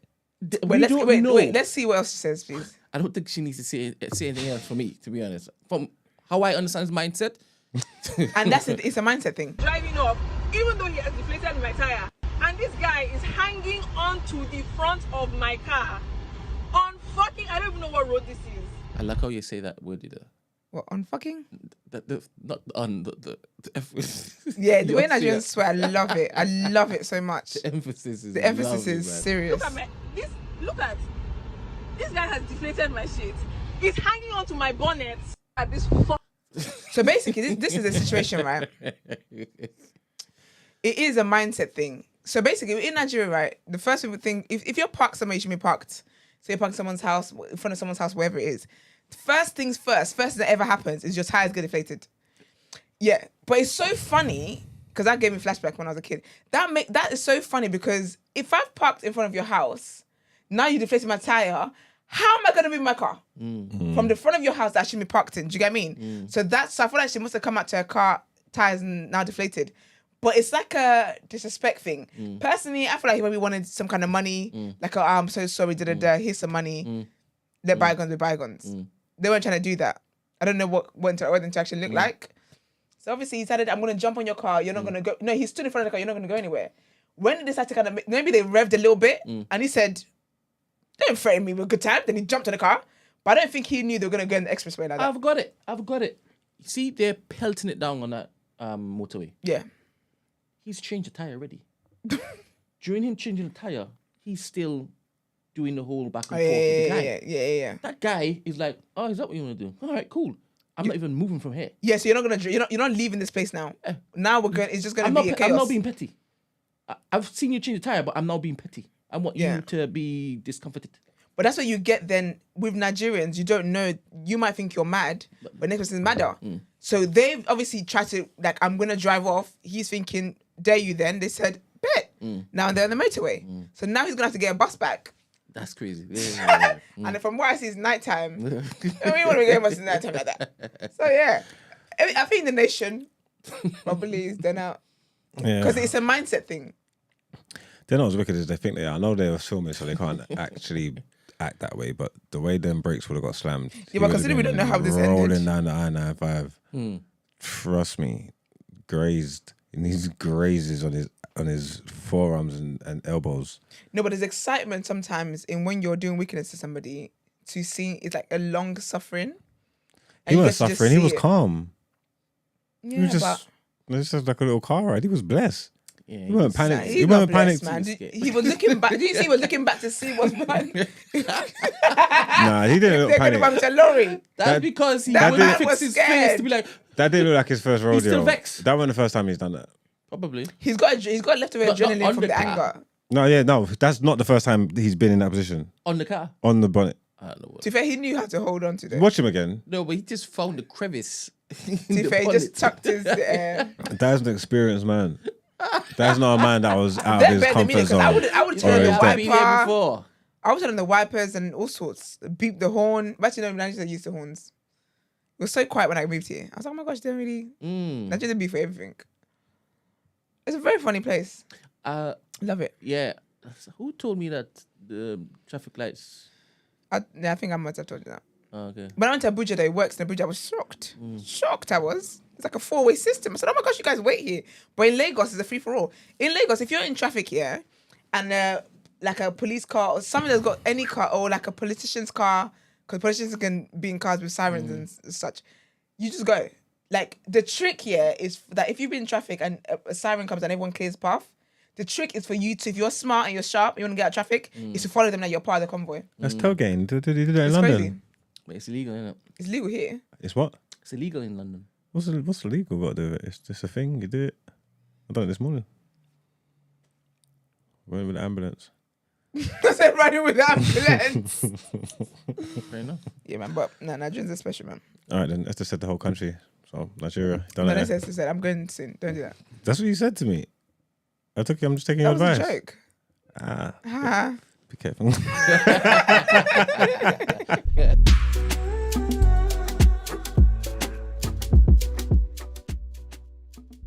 Gosh, I love Nigeria so much, man. All right, people, thank you for tuning in. We appreciate it. Big up all of you tuned in on our usual YouTube in a live chat. You guys have had a lot of discussions and things to say today. Love that for you. If you're watching on Twitter, on TikTok, we are live every morning on YouTube, and there's a live chat function there. To be fair, you can actually chat in the Twitter and stuff as well. And it comes up, we can pin it up here as well on the screen. They've suspended us on TikTok. Why? What did you say? Because... You're talking about pasta sucking breast? No, it's because they think that we are repurposing produced content. They say y'all are too Precisely. good. So it's flagged. That's crazy. What do you mean repurposing produced content? Because how our setup is, yeah, it's not normally like a phone and then you do this. They feel we've cut it from somebody else's thing and we're just putting it up as content on Twitter. So are you not allowed to put clips up on TikTok anyway? No, they start flagging it. Yeah. What your own clips? It's recent. No, you can do your own clips, but if they feel as though you are it's like you're live streaming content from somebody else, they will flag it. It's like they feel like it's piracy. So like when you say you go to cinema, you're recording it, then you go and put that online. That's what they feel like we're doing. Like we're recording someone else's content. And then we're playing. We're doing a live play. So obviously we're trying to build followers from using someone else's IP. Oh, so they don't know we live over bootlegging. Here. Precisely. Basically. Okay. Is there someone to speak to about this or? I've hit an agent up. Okay, I'm lovely. part of an agency to get a live stream thingamajiggy, but nice. I've contacted them. See what happens, what works. They don't even know. We'll see. They're gonna be shocked, boy. Anyway, follow us on social media. The Day After TNB on Instagram, Twitter, TikTok, Discord. If you want to send dilemmas in and you want to call us, our number is 075-6484-1073. And if you'd like to inquire about the show, feature on the show, or you want to send your dilemmas via email, our email address is thedayafter@thenewblack.com. We are meant to have a guest tomorrow, a really cool guest tomorrow. She is running for mayor of London. 100% I'm dropping it. I'm not going to tell you that much. 100% I'm To be fair, I mean, we are now in a place where if people don't appear, we let them know, hey, they didn't appear. Yes. So that's our plan for tomorrow. We are talking politics. All right. All you people that love to talk politics, get your questions ready. Nice and concise, please. And you can call in as well. Yeah, nice and concise, please. That'd be wonderful. But yeah, I'm looking forward to speaking to her, man. Yeah, me too. If you're a politician and that, black woman. Straight. Independent and that. Running for mayor. Mayor's a big deal, you know. Previously in the Tory party. Previously in the Tory party. Iman's people. Sure. Iman's colleagues. So it should be interesting. Yeah, man, we'll be here tomorrow. Have a great Wednesday. Peace. Bye.